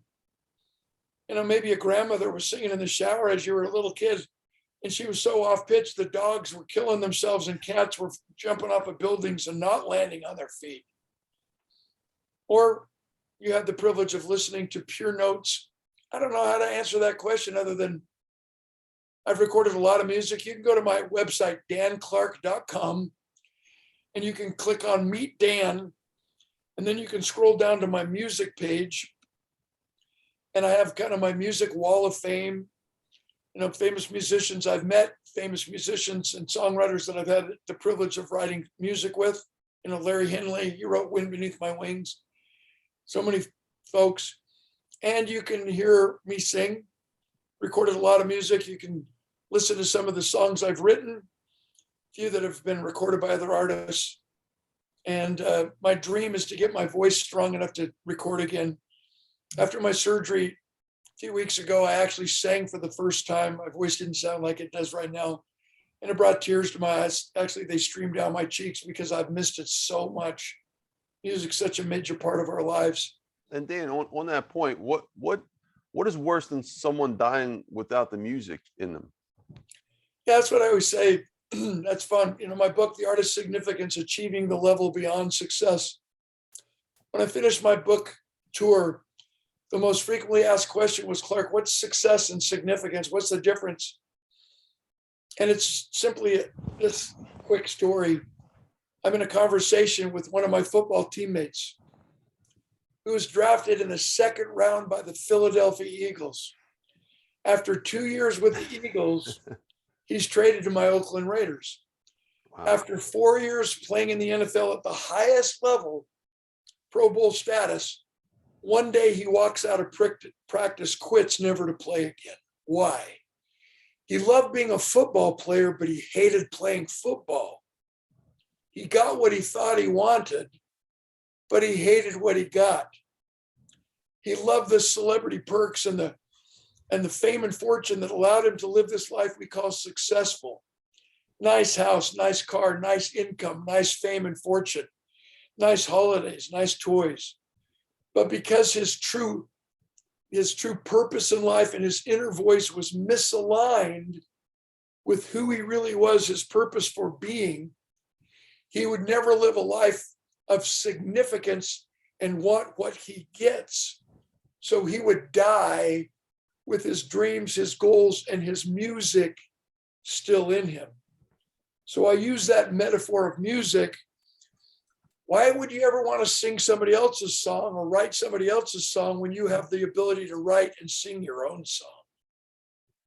Why would you spend your entire life trying to be somebody else? Who's going to be you?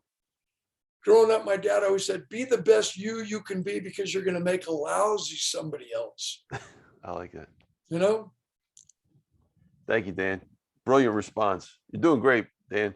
All right, Dan, we're gonna pivot to your space stuff, because I'm a big science guy. So what were your strangest experiences as a pilot? Maybe you saw some UFOs or something like that, a minute or less. That's so funny. So you were up there. You were coasting the outer stratospheres. You had to see I didn't something. go as far up as Bezos and Branson, but let me just share. You can actually watch the 50-minute documentary on YouTube, Dan Clark, U-2 Spy Plane, and I had to dumb it down for broadcast because it's a classified mission. On the documentary, I said it was a 3.5-hour sortie over the, above 70,000 feet. We're on Tony's podcast, man. Let me come clean. At 70,000 feet above the Earth's surface, you see 2/3 of the state of California. At 80,000 feet, you see mapped outlines of America. And at 90,000 feet, you actually feel like you can reach out and touch the face of God. It was a spiritual experience I wish all of you could have. So as I said earlier, for 5 hours, I sat in the sounds of silence, looking at the curvature of the earth, gazing into the endless blackness of the universe, pondering eternity. And I could see the sacred ozone where the blue turned to black. And it was so extraordinary. So if you think about the dynamics of a U-2 reconnaissance aircraft, the wingspan is 103 feet wide, which means once you get up out of the atmosphere, it becomes a glider and it's deathly quiet. And you start asking yourself deeper questions, like, are we more than mere mortal beings living on a small planet for a short season? What's it all about? Why are we here on Earth? We're all truly brothers and sisters. It's our world, not my world. It's our air, not my air. It's our water, it's not my water. And how insane it is that people are killing each other in the name of the same God over man-made boundaries. You got to be kidding me. Now, with my twisted sense of humor, I'm up there for 5 hours thinking, if we're the only ones here, this sure is a lot of wasted space. So, reluctantly, I didn't see any UFOs. Maybe they knew I would start spilling the beans when I would start telling the world what they really looked like, you know, but they look more like ET than we actually thought.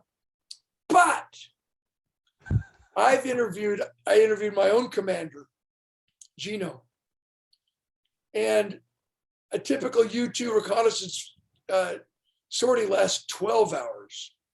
So they're up there for a lot longer than me, and they have a chance to see other things. My commander, Gino, and over the course of these years, I've interviewed a total of 15 U-2 pilots. Total integrity, honest, character-based men in this case, who have no reason to lie, no reason to exaggerate. And every single one of them, Tony, told me they've had a UFO experience. And isn't that interesting? That after all these years, finally the US government and the United States Air Force are releasing classified documentation of UFO experiences and encounters of the third kind. You think about what's going on. And because you bring it up, I live in Utah part of the year. One of my great friends is Brandon Fugel. He owns the Skinwalker Ranch. I just had him on my podcast, Power Players with Dan Clark. That's the #1 hotspot in the world for unexplained phenomena. Yeah. And engagement with UFOs. And it's on the History Channel. It's the History Channel. It's the #1 rated program right now on the History Channel. And there's some crazy things going on.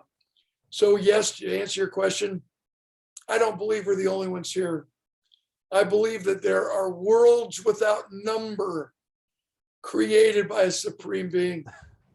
And I'm just so fortunate that I live on Mother Earth and that I had a chance to go up and actually see how round and the beautiful curvature of the earth with the delicate ozone, and realize that our major responsibility is to heal America, heal the world. Same God who made you made me too. And Dan, why did you want to go to space in the first place? Because that's Just super the next cool. adventure. You know, I've done everything. I mean, think about it. I've flown T-38s, F-4s, F-16s, F-15s, F-18s. I flew the B-1 bomber. I flew the stealth bomber, the B-2 bomber out of Whiteman Air Force Base in Missouri. I've had the craziest experiences of my life. Ran the Olympic torch. I was on the Olympic Committee in 2002 Olympics. As I said, ran the Olympic torch. I've done the craziest things that you can imagine. Won, sailing races in the Hamilton Island Regatta in Australia. So that was just another one of my bucket list items. I've had, gold records, top 10 songs. I want to have a #1 song, so I'm still working. All right, Dan, thank you, Dan. I appreciate it. That's excellent so far. I got a very interesting question. If you went to the moon, would you rather be one of the two people to walk on the moon or the other person waiting for them in space? I'd want to walk on the moon. Yeah. Yeah, definitely. Yeah, and I would have hit a golf ball because I suck. I lose balls in the ball washer. You think you had a tough year, I had my ball retriever regripped. So on the moon, man, I could finally launch one. That's awesome. Thank you, Dan. Awesome response. What is the max amount of time that you think that humans should be lonely for? And the reason I'm asking is too, because you spent 5 hours, as you said, up there, 90,000 plus square feet. I mean, 90,000 feet up in the air. Like, that's amazing. And I think you had somebody else on the plane with you, but still, yeah, like the commander. Yeah, the commander. Yeah. He let me fly it for 30 minutes, maybe an hour combined time. It was crazy, soaring. Oh, so cool. You know what? The question you said, how long do you think a person should be lonely? Yeah. Maybe we can modify that. I could ask your viewers, have any of you ever been lonely in a crowded room? Have you ever felt alone in a loved one's arms? Oh yeah. So there's the one aspect of that is it's no fun to be lonely. It's no fun to feel like no one cares, that you're not noticed, that your life doesn't matter. And we need to fix that. And I know that's part of the mental illness that's come out of the COVID pandemic, where we thought we needed social distancing when in reality we're social beings. We just were forced into physical distancing. We still crave human touch and eye contact. The eye is the window to the soul. And in our mask mandate, what it did is it helped us remember that the eye is the window to the soul.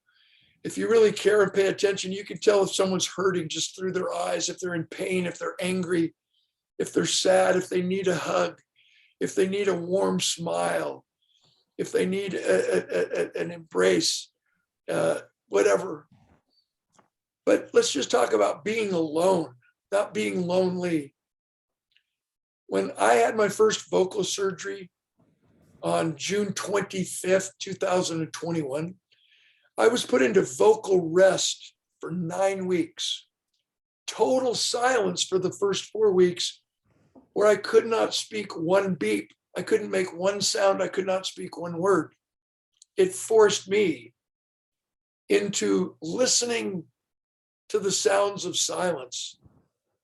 It regurgitated my experience up in space in the U-2 reconnaissance aircraft. It forced me to think before I talk. It helped me remember why we were given 2 ears and only 1 mouth, so we listen twice as much as we talk. It helped me understand the significance of listening in between the lines, not what someone's saying, but what they are trying to say, what they're really saying. And the art of communication begins in our own souls, where we take time every day to go someplace quiet, to get in touch with the still small voice of conscience, to tune into our natural inherent intuition, to know that we inherently know what's right and what's wrong, truth from error. We commonly call that ability our conscience to discern right from wrong, truth from error, which means our conscience will never fail us. Only our desire to follow it decreases as we continue to do the wrong thing. So I challenge all of us to let our conscience be our guide. Let's start doing the right thing and seek truth, not fake news.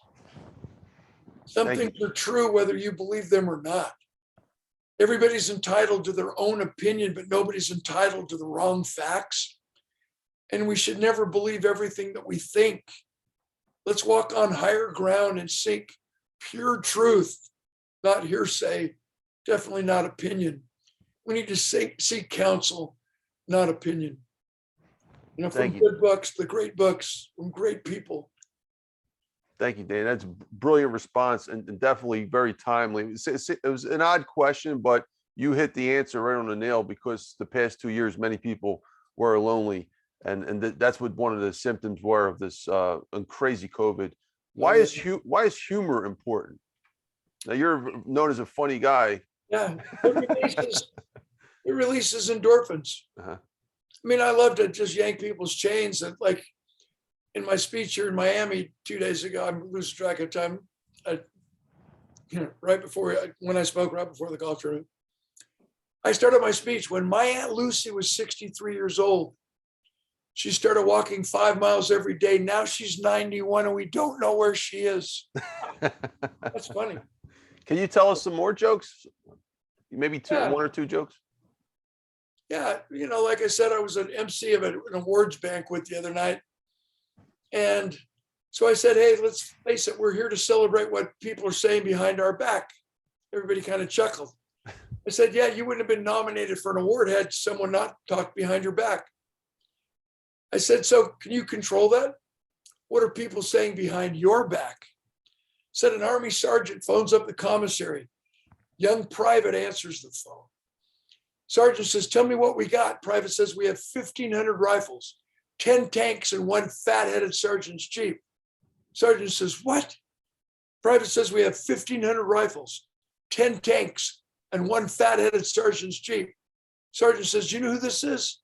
Private says, "No." Sergeant says, "This is the sergeant." Private says, "Whoa, do you know who this is?" Sergeant says, "No." Private says, "Good, bye-bye, fathead." Hands down the phone. That's My funny. wallet was stolen. I waited 3 months before I reported a stolen credit card. Police officer asked me, "Why did you wait so long to report a stolen credit card?" I said, "Because the guy who took it was spending less money than my wife." Funny. That's funny. Thank you, Go on Dan. and on. I love it. You got to laugh. It releases endorphins, which is one of the most important learning brain chemicals, because you can actually, get a connection, human connection, immediately when you release endorphins, so that the learning immediately begins and it's a lot more fun and sustainable. Thank you, Dan. Dan, what is more important, inspiring or motivating? You're a motivational speaker, but I think that you also are an inspirational speaker. Yeah, What's your inspiring thoughts? people don't need to be motivated, and nobody can motivate anybody. The goal is to focus in on your why. And remember, once we answer why, figuring out the how-to becomes clear and simple. So the toughest assignment, I've interviewed CEOs. Like I said, I've worked with most of the Fortune 500 companies, family-owned businesses, young entrepreneurs. I've sports team coaches, military commanders. Every leader, a parent, anyone in a leadership position, they will agree that the toughest assignment, their toughest job, is to get everybody in the organization to care as much about the organization as they do. The only way we can do that is to inspire them to clarify their why. Why are they working here? Why do they like to work here? Why should they encourage other coworkers? Why? Why should I go out of my way to create an extraordinary customer experience? It's never return on investment, ROI, it's return on experience, ROE. Why? And the cool answer to your question is, once their why aligns perfectly with the leader's why, and the why is bigger than the why not, everybody's motivated to do the same thing. So we have to come together in identifying our reason, our why. And once we identify why, figuring out the how-to becomes clear and simple. Which brings me back to my football paralysis. If you recall, paralyzed for 14 months, went to 16 doctors, 15 of whom told me I would never recover. Now that I've recovered, why did I go to so many different doctors? I kept going from doctor to doctor until I found one who believed I would get better. The reason why it's so important for us to understand the significance of belief and finding those people, we become the average of the 5 people we associate with the most, which means we must be willing to pay any price and travel any distance to associate with extraordinary human beings, even online, on Clubhouse, on Tony's podcast, is because belief matters. Every behavior begins with that belief. And if we ever want to recover and get back up and go again, if we ever want to become the best version of ourselves, which means we are better today than we were yesterday, it all begins with up-leveling our belief, subscribing to a higher, truer, stronger, deeper belief, irrefutable truth of the universe. So as I said, when I was paralyzed and my life hit a downward spiraling, fast-moving spiral until I hit what I thought was rock bottom, what allowed me to get back up and go again and start my recovery, my resiliency, what allows anyone to get back up and go again, is understanding one thing, my friend. No one ever hits rock bottom. I hit this downward spiral until I hit what I thought was rock bottom. No matter how brutal your personal relationship is or goes, no matter how bad the economy bumped into you, no matter how bad a professional relationship went south, no one ever hits rock bottom. We hit rock foundation. We hit rock belief. We hit the baseline core values on which we were raised. And if our organizations, if we thought they hit rock bottom during this pandemic, this COVID-19 pandemic, no, our organizations did not hit rock bottom. They hit rock foundation. They hit the baseline governing principles on which they were built. So the key question in recovering and pivoting out of COVID, or just getting back up and go again every time we get knocked down or fall down, is to answer and make sure that, is your current belief strong enough, deep enough, and true enough to equip you and empower you to respond to rapid change? If not, why not? And if when, why not now? That's why it's so critically important that when everybody clicks off your podcast, after everybody joins us on Clubhouse Room, that they take the time to find a quiet place where they're alone, where they can meditate and clarify their why and their purpose. Who are you really? Why are you on earth? You're unique. You're going to make a lousy somebody else. And then start from that belief that you are somebody special. No one is like you. No one's ever going to be like you. So why are you here? And what are you supposed to do before you take your last breath? That's brilliant, Dan. Thank you. That's brilliant. Brilliantly said. Thank you, Dan. Dan, I appreciate you staying the extra mile here. We have just some more template questions now. We're going to switch into business and stuff, and then we'll wrap it up if that's okay. Maybe 30 seconds each question. Okay. Yeah, I'll do my best. Thanks, brother. Appreciate it. So the very simple stuff. First thing is, this is the questions I asked everybody. Can one book change the world? 30 seconds or less. Yeah. Think and Grow Rich, the Bible, Jewish Talmud, the Quran. Think about the books, the holy books. Think about individual books. Like we all quote Think and Grow Rich. For me, Psycho-Cybernetics by Dr. Maxwell Maltz. I was forced to read that as a linebacker football player, but it changed my life. I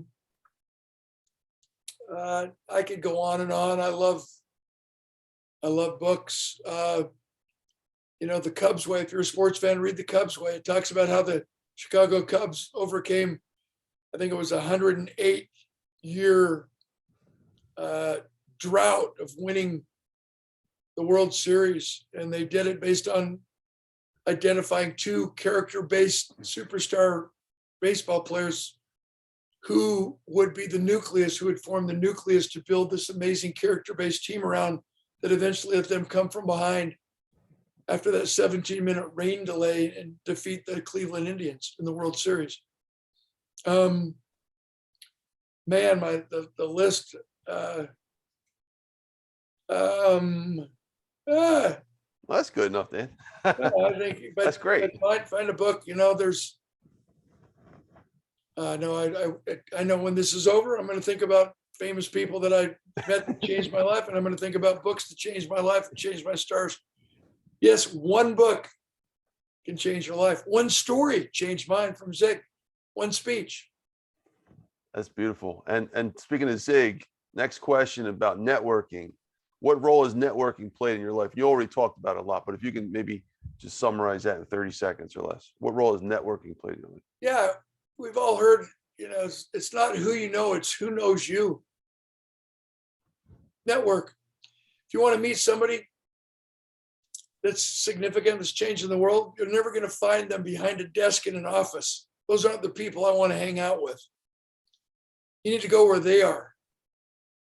The only place from which a person can grow is where he or she is. We have to go where they are physically and emotionally. Only there can we gently connect and transfer with that transference of trust. So networking, you need to go where they are. If you're single and you want to get married, you got to fish where those fish live. Mm. It's so sad how we sell our souls to gain the whole world. We're lonely, we're single, we don't even drink, we're not really partiers. We're tired of trying to find our love in a sporting event because we're not fans. So we go to a nightclub.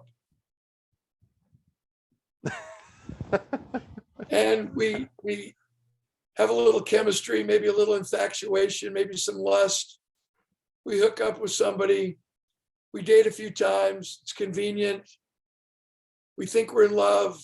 We get married. And the first morning, the poor lady wakes up and looks over at her slobby husband. I can't believe it. I didn't know you burped every morning for 50 minutes. We fake each other out. Our relationships are based on fantasy instead of fact. We do everything we know how to do to tie the knot. And once we land the fish, once we tie the knot, once we get married, we don't have to be cool anymore. We fall back, we default to being our real selves. We have a 50% divorce rate in America, 64% divorce rate in second marriages. This is according to the Institute of Families. 72% divorce rate in third marriages and 90% divorce rate in fourth marriages. Why?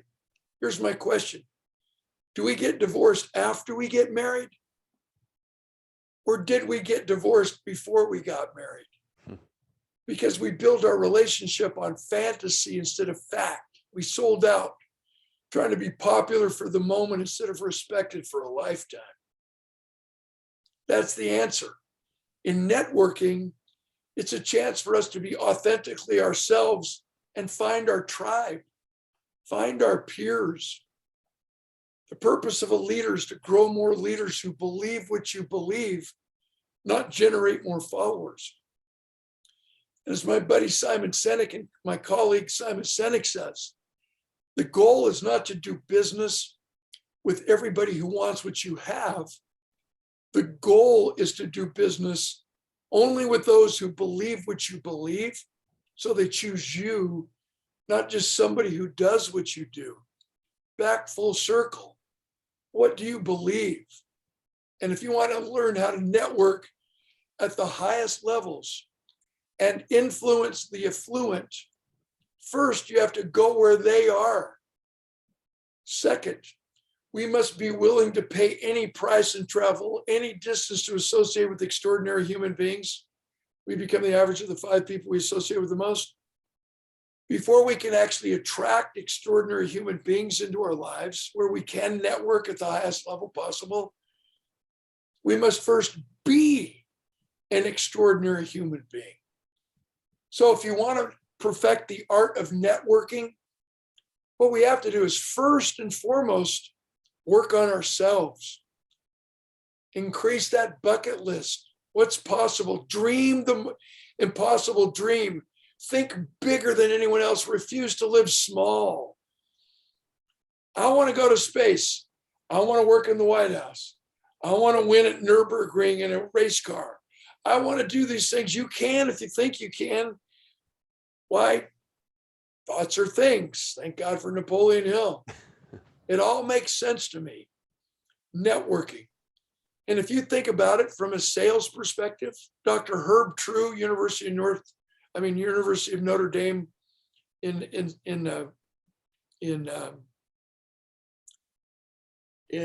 South Bend, Indiana, he's the first one that put analytics on the sales process.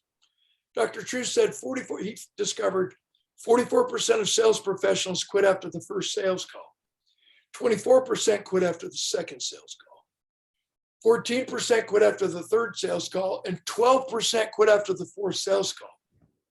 That's 94% of sales professionals who quit by the fourth sales call. And yet most sales are closed between the fifth and the 12th sales call, which means we must make ourselves more compelling to be around, more fascinating to listen to, more inspiring to work with by increasing our bucket list checklist. I've done this, I've interviewed this person, I've gone here, I've read one book a week for 6.5 years. This is who I am on a daily basis. I want to be the best version of myself. So you want to network with me. So if I can't help you, I know someone who can. If you come to me and say, I want to meet so-and-so, I might not know that so-and-so, but I guarantee I will know someone who knows someone who does know that so-and-so, and therefore networking at the highest levels, learning to influence the affluent becomes a noble game. an exhilarating experience, a passion-filled journey that always ends up in being a better version of ourselves, with everybody leaving saying, I like me best when I'm with you. I want to see you again. Dan, that is brilliant. I got a lot more than I expected with that answer. That is, and you went to the highest level. I like that. That was great. Thank you, Dan. Dan, is mentoring important, and who are some of your mentors? We already know Zig Ziglar, but if you could just summarize that, like 30 seconds. Yeah, karma's a real thing. What goes around comes back around. And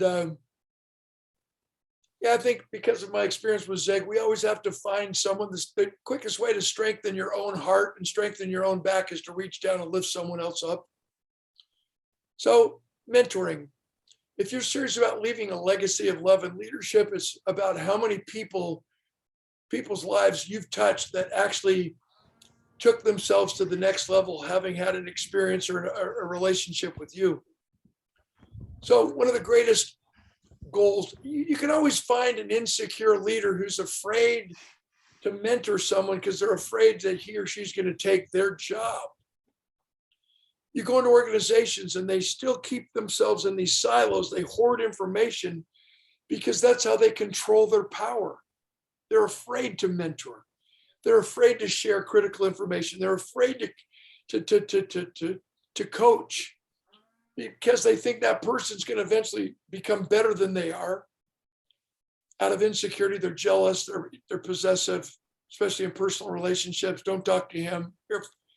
If you're afraid you're going to lose your spouse or significant other to someone else, you better make yourself a better version of yourself, because they're going to leave anyway, you flipping bonehead. Jealousy, possessiveness are signs of insecurity. It's so sad. Same thing with people who put others down to make themselves feel better about who they are.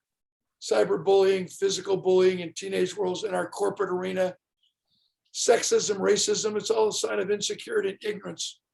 Racism, it's just the most ridiculous, unacceptable thing that we could ever engage in. And yet it's at the forefront of our conversations now, because apparently people didn't understand mutual respect and support and integrity and service before self, and doing whatever we can possibly do to serve others.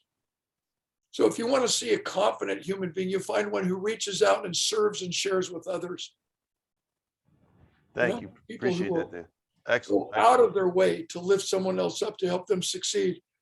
Classic example is the great football coach who looks across the NCAA or looks across the National Football League or the NBA or the NCAA, the baseball world, soccer world, it doesn't matter, who has their former assistant coaches now as head coaches of great teams, because they, as a head coach, mentored their assistant coaches in the way that allowed them to eventually become a head coach and compete against them at the highest level. Yeah, everybody needs to be a mentor and a coach.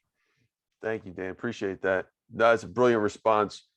Dan, moving on to the finance. I don't know if you've read any finance books, but what are your favorite finance books? Maybe 2 or 3. And that can include money or business books, investing, maybe 2 or 3. Think and Grow Rich could be considered one. That's such a great question. As a professional speaker, we always need to read what our audiences are reading, so we can talk their language, who knows what the buzzwords or the keywords of the day are, and what's the subject that's on everybody's mind. So I always read the Wall Street Journal, New York Times, talk about fake news. I'll throw them under the bus at all times. I've been in so many experiences, eyewitness accounts, where their reporting of that event is so skewed by their frickin' political bias, it gags me with a frickin' Toyota. And the same thing with other news networks. Give me a frickin' break. We need honest, integral, pure sources of truth. So I trust the Wall Street Journal. I trust, if you want a snapshot, I think the USA Today, but they have the financial sections, Bloomberg seems to be unbiased, and they're pretty good sources of financial wisdom. In this Bitcoin conference, One of the keynote speakers in Vegas for that 4-day conference was, I'm having a brain cramp. He's on Fox. His name's Charles.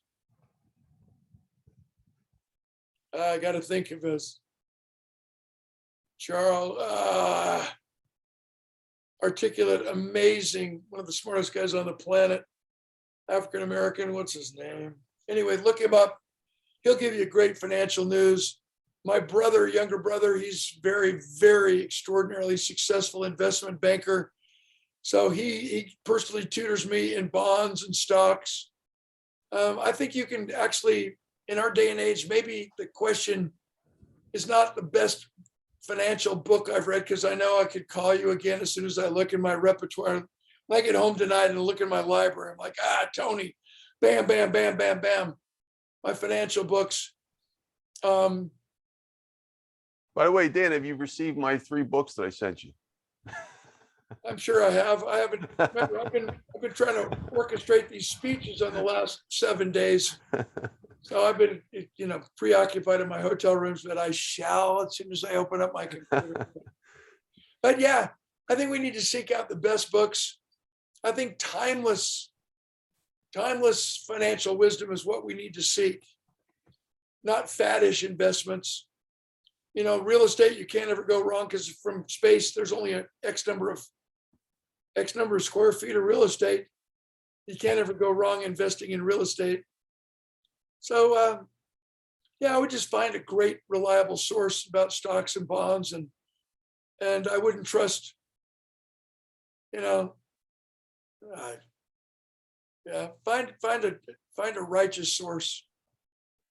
I'm sure we have all kinds of religious traditions tuned in, but if I may use a Christian analogy, if you want to find out about Jesus stumbling towards the cross, you don't ask Judas Iscariot.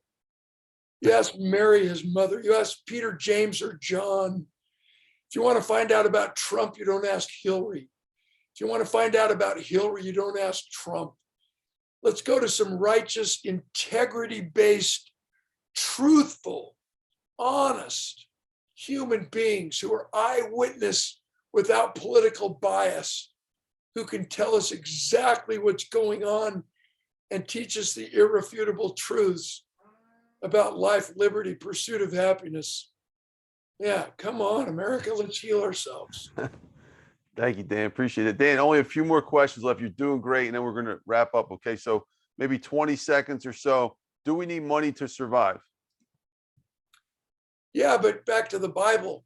Everybody says that money's the root of all evil. No, it's not. The love of money is the root of all evil. If you look at the stories captured in the Bible, it's the same money, it's the same exact coinage that the Good Samaritan used to benefit this gentleman, this traveler, and his community, that Judas Iscariot used to betray Christ. It's not money that's evil, it's the love of money that makes it evil or good. What are we going to do with all this money that we make? We need to make as much money as possible so we can be as philanthropic as possible and help feed the world, help clothe and shelter the homeless, do whatever we can do to make the world a better place, to reach out and serve the underserved. Oh yeah, money is wonderful. And as Zig says, the color green, it clashes with no color at all. It goes with everything.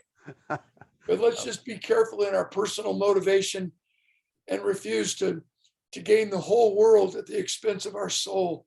That's not a fair trade-off.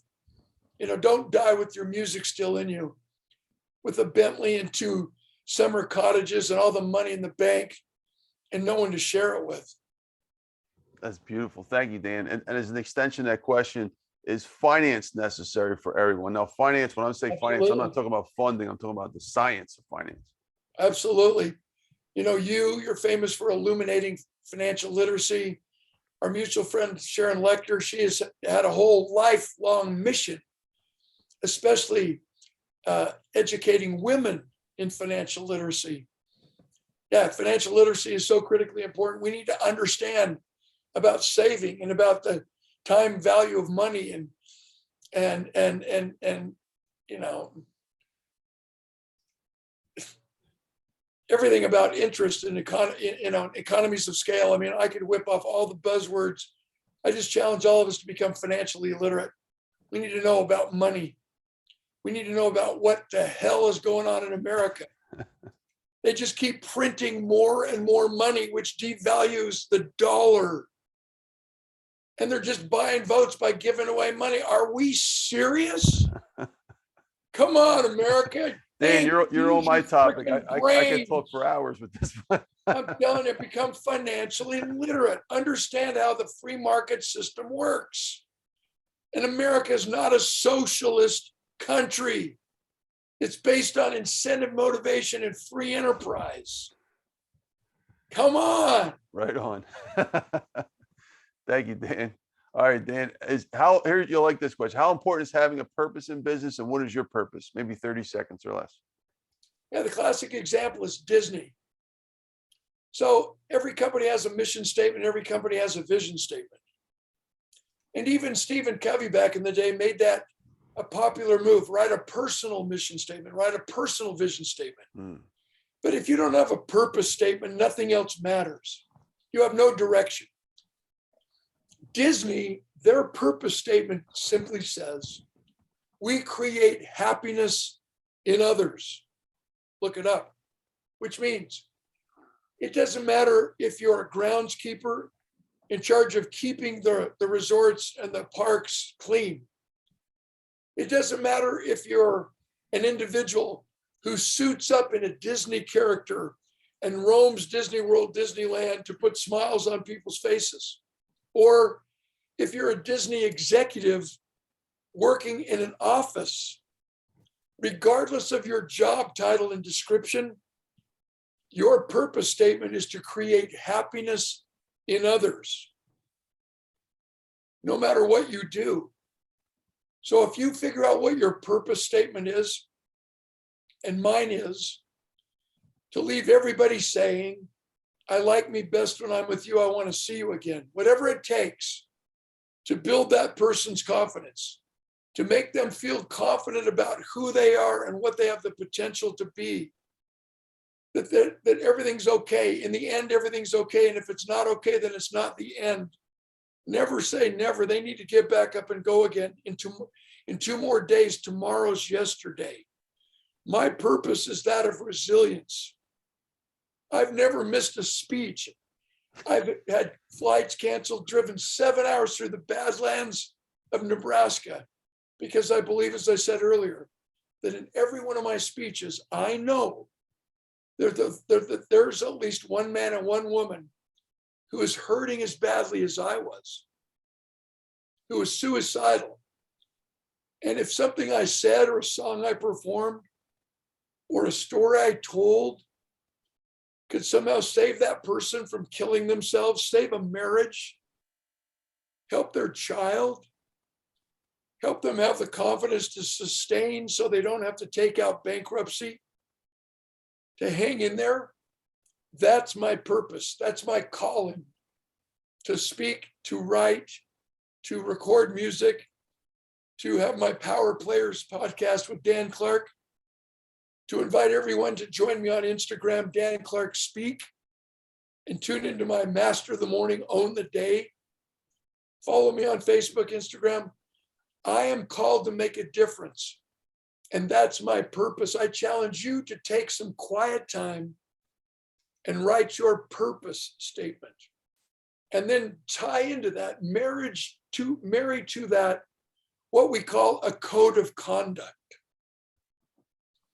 United States Air Force Academy, West Point Naval Academy, obviously Coast Guard Academy, and the Merchant Marine Academy in Long Island.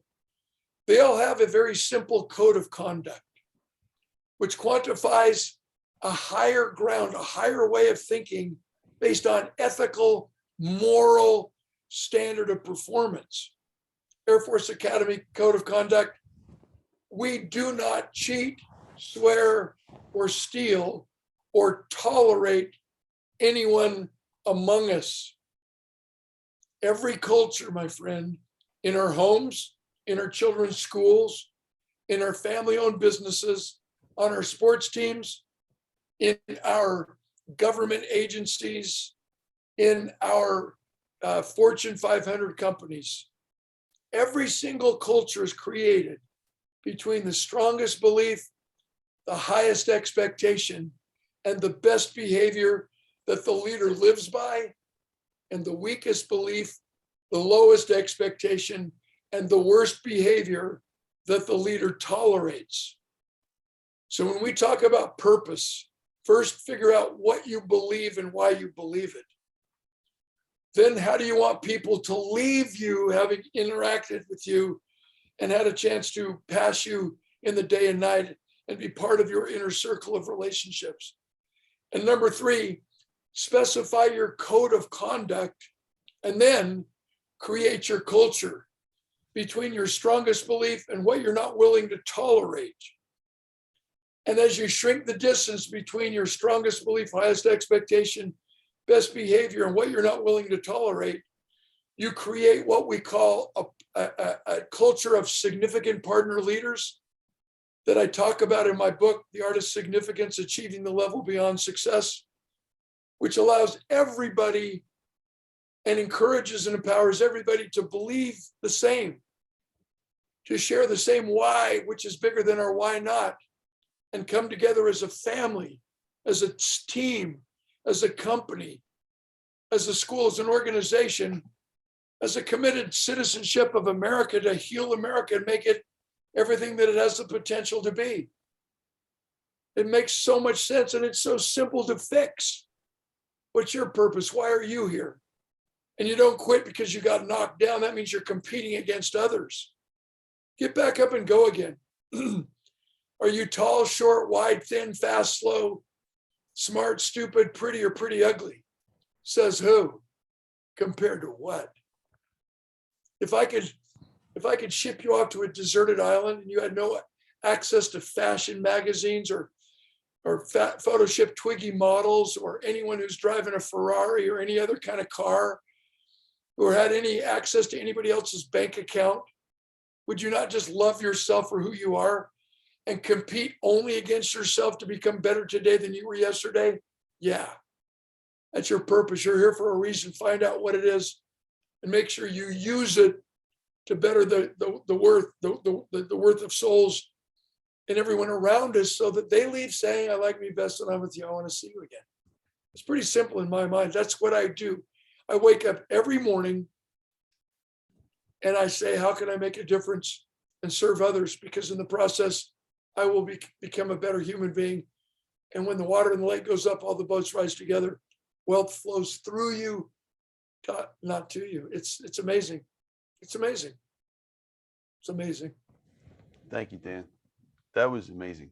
I appreciate it, Dan. We got 2 questions left, 2 easy questions, and we're gonna close out this amazing interview, which is going to be just broadcast to so many people, hopefully changing many lives. What would you like to accomplish in the next 10 years or so, and why? Maybe more movies, more books, more podcast interviews. Invite me onto your podcast, and I rarely say yes. I'm definitely would say yes to you though. So, Dan, what do you want to accomplish in the next 10 years?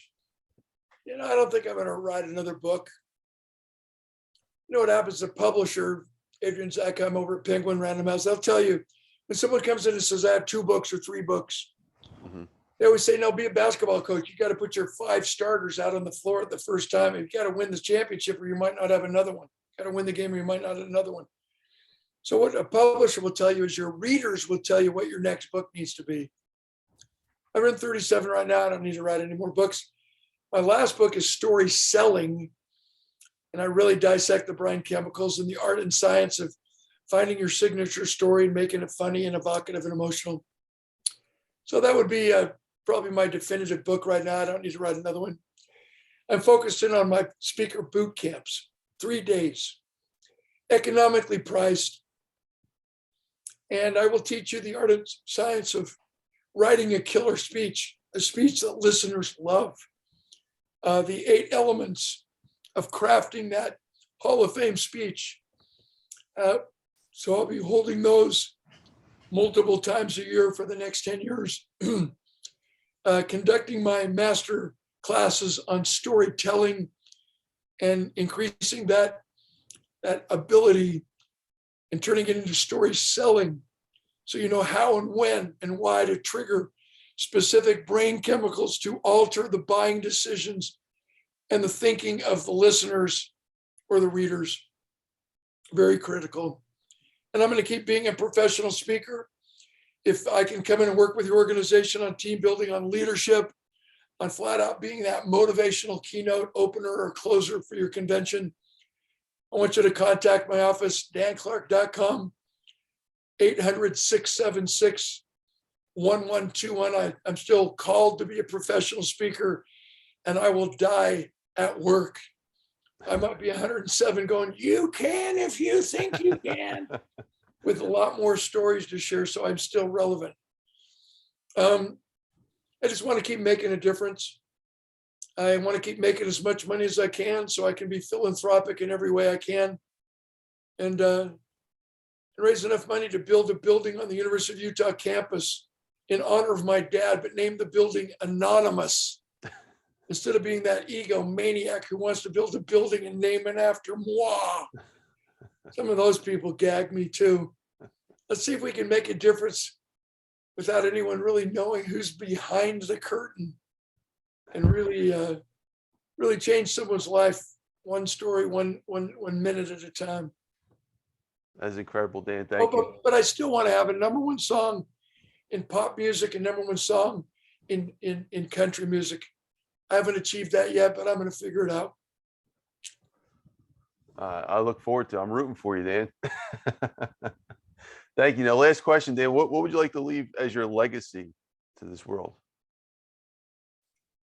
Again, I just want, when people think of me, I just want them to smile and say, Clark was a good guy. I cared.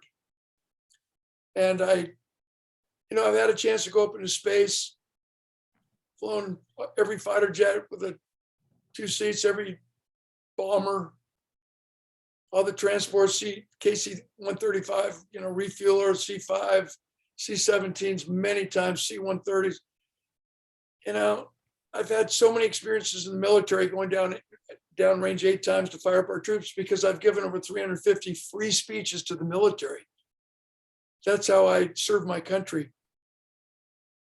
So I would hope that people would remember me as someone who gave more than I took, and that every one of my children's friends, when they came into our home, they felt unconditional love, non-judgmental friendship, but they knew that we honored the social graces of please and thank you. We didn't allow gossip or drama in our homes. No one was ever allowed to use vulgarity. There was no racism or sexism in our home ever. And to this day, we have so many people, adult friends of our children when they were teenagers in our home saying, I came from a very dysfunctional family in a very violent neighborhood, and we loved coming into your home. It felt safe. It was solid. You could feel a spiritual component, and you always made us feel as equal and as important as everybody else. And I try to do that everywhere I go, in every corporation I speak, and in every association I'm invited to be their keynote. So I would hope that that's my legacy. Trustworthy, loyal, helpful, friendly, courteous, kind, obedient, cheerful, thrifty, brave, clean, and reverent, who left the world in better shape than I found it. I hope that's still my mission, vision, and especially my purpose in life, and for life. Thank you, Dan. Dan, that was brilliant. And Dan, I want to conclude and just say, first of all, I am just so honored to have you here today. You're just an amazing person, not just a speaker. Okay, you're an amazing person. As you said before, I realized that I wasn't a football player. I was so much more than that, which really pivoted your life. And you're an amazing person. So appreciate you and all your accomplishments, and helping to inspire other people as well as motivate people as well when needed. But before we conclude, I'd like to leave the floor to you. Anything you'd like to say, any concluding remarks, if you want to show your books or you pitch anything, feel free. I'm pretty low key that way, but I would hope that maybe we could put up a graphic or something. I just want people to stay in touch with me and reach out. And I'm so proud of my Instagram account. I'm growing it, obviously. Dan Clark Speak. Master the morning so you own the day. And you can follow me on Facebook. But my podcast, I'm really launching it. And I know it's not in competition with you at all. You're so gracious to have those of us on your podcast who have our own podcasts, because true to your purpose, bro, you're just trying to change the world and make it a better place. We love you for that. We honor you. My podcast is Dan Clark. Excuse me, I don't even know how to repeat it. My podcast is Power Players with Dan Clark, wherever your podcasts are found. And I'd appreciate some downloads and some followers, some subscribers, so that I can get on there with guests like Tony and recommend that you join Finance Live podcast, which is so extraordinary. And just join me on danclark.com. I'll always have these podcasts. I'll always have these speaker boot camps and these master classes. And look for me on social media. I just love doing what I do. And hopefully there's some way that you and I can connect live in the future, belly to belly. Absolutely. Because that's really when transformation occurs. We're social beings, and I can't wait to shake your hand, look you square in the eye, give you a very appropriate hug, and tell you I love you just because you're part of humanity. And hopefully we can inspire each other to heal America, to heal the world, and come together as brothers and sisters in love. It sounds cheesy, but that's really what I'm about. And I hope all of us can be the same. Thank you, Dan. And I appreciate that. And I totally look forward to that. Dan, how long has your podcast been around for? Can you tell us a little bit about that real quick? Not that long, maybe since maybe January. But, I'm getting some pretty big guests, and, if anybody can share that and start, downloading, subscribing, that's the secret, that. And I appreciate it. It's sponsored by Sinclair Broadcast Group, who own 193 stations in 100 markets across the states. And they've said that if I can just show that I can make it work in the Intermountain West, as I broadcast and record from KUTV Channel 2, the #1 television station in Utah and in the Intermountain West, if I can just prove to them that it's viable with important conversations from extraordinary power player guests, then they'll help me scale it worldwide. And I have that goal. That's kind of part of my legacy. Power Players with Dan Clark. Thanks for letting me sell that idea so often, man. You're a good man. I'm here for you, Dan. I know you are. You're my guy. Man. What a dude. Thanks. Go Eagles. Dan, where's your website address, and what is your other social media addresses as well? Just again, danclark.com. That's my website. And my email address is dan@danclark.com. And my Instagram is Dan Clark Speak.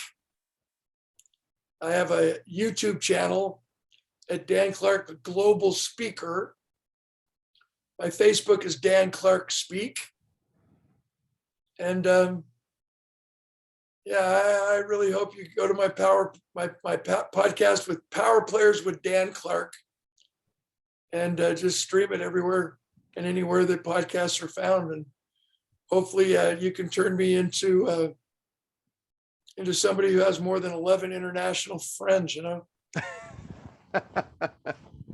Well, thank you, Dan. I appreciate that, Dan. And I'm going to conclude, but if you can just hang out there for a moment, because I like to talk to you offline.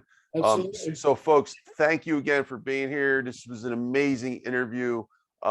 Welcome again, and thank you again for Dr. Finance Live podcast. This is Dr. Finance here, Dr. Anthony Criniti IV. Check out the website, drfinance.info, in the window. I'm going to place the podcast episode on the podcast page there. Also, don't forget to follow, like, and subscribe to Dan's his social media, as well as my social media, Facebook, you name them all there. And if you're watching this live, so Dan is coming to Clubhouse this Friday, May 27th, 2022, between 7 and 9 p.m. Eastern time. Okay, he's going to be the main guest speaker. You can catch him virtually live in my stage, the Finance Club on Clubhouse. one of the most popular clubs out there. Not to toot my own horn. Dan, you've been on there, right? Like, what you I have, yeah, many times. Yeah, it's good. But I've never been on as your featured guest in your room. So this is an honor. Yeah, this is going to be really, really cool. So if you get a chance, check that out. And real quick, folks, if you're really interested in learning about finance, so the Necessity of Finance was my first book, published about over 10 years ago with when I was a university professor. The second book was the next year, The Most Important Lessons in Economics and Finance. And then my final book, my conclusion, is Survival of the Richest, a 500+ page book. Title of my conclusions together. Check that out if you're interested in finance. Also, don't forget to check out the 13 Steps to Riches. This is volume 5, but Dan will be volume 7. So it's 13 Steps to Riches. This is Eric Swanson's book, and this is basically the 13 steps from Napoleon Hill Foundation. I'm sorry, the Napoleon Hill's Think and Grow Rich book had 13 steps in it, one book per step. So, and Dan will be the 7th book. So looking forward to that. Thank you again, folks, and we'll check you out next time on the next episode. So thanks. Bye-bye now. Thanks.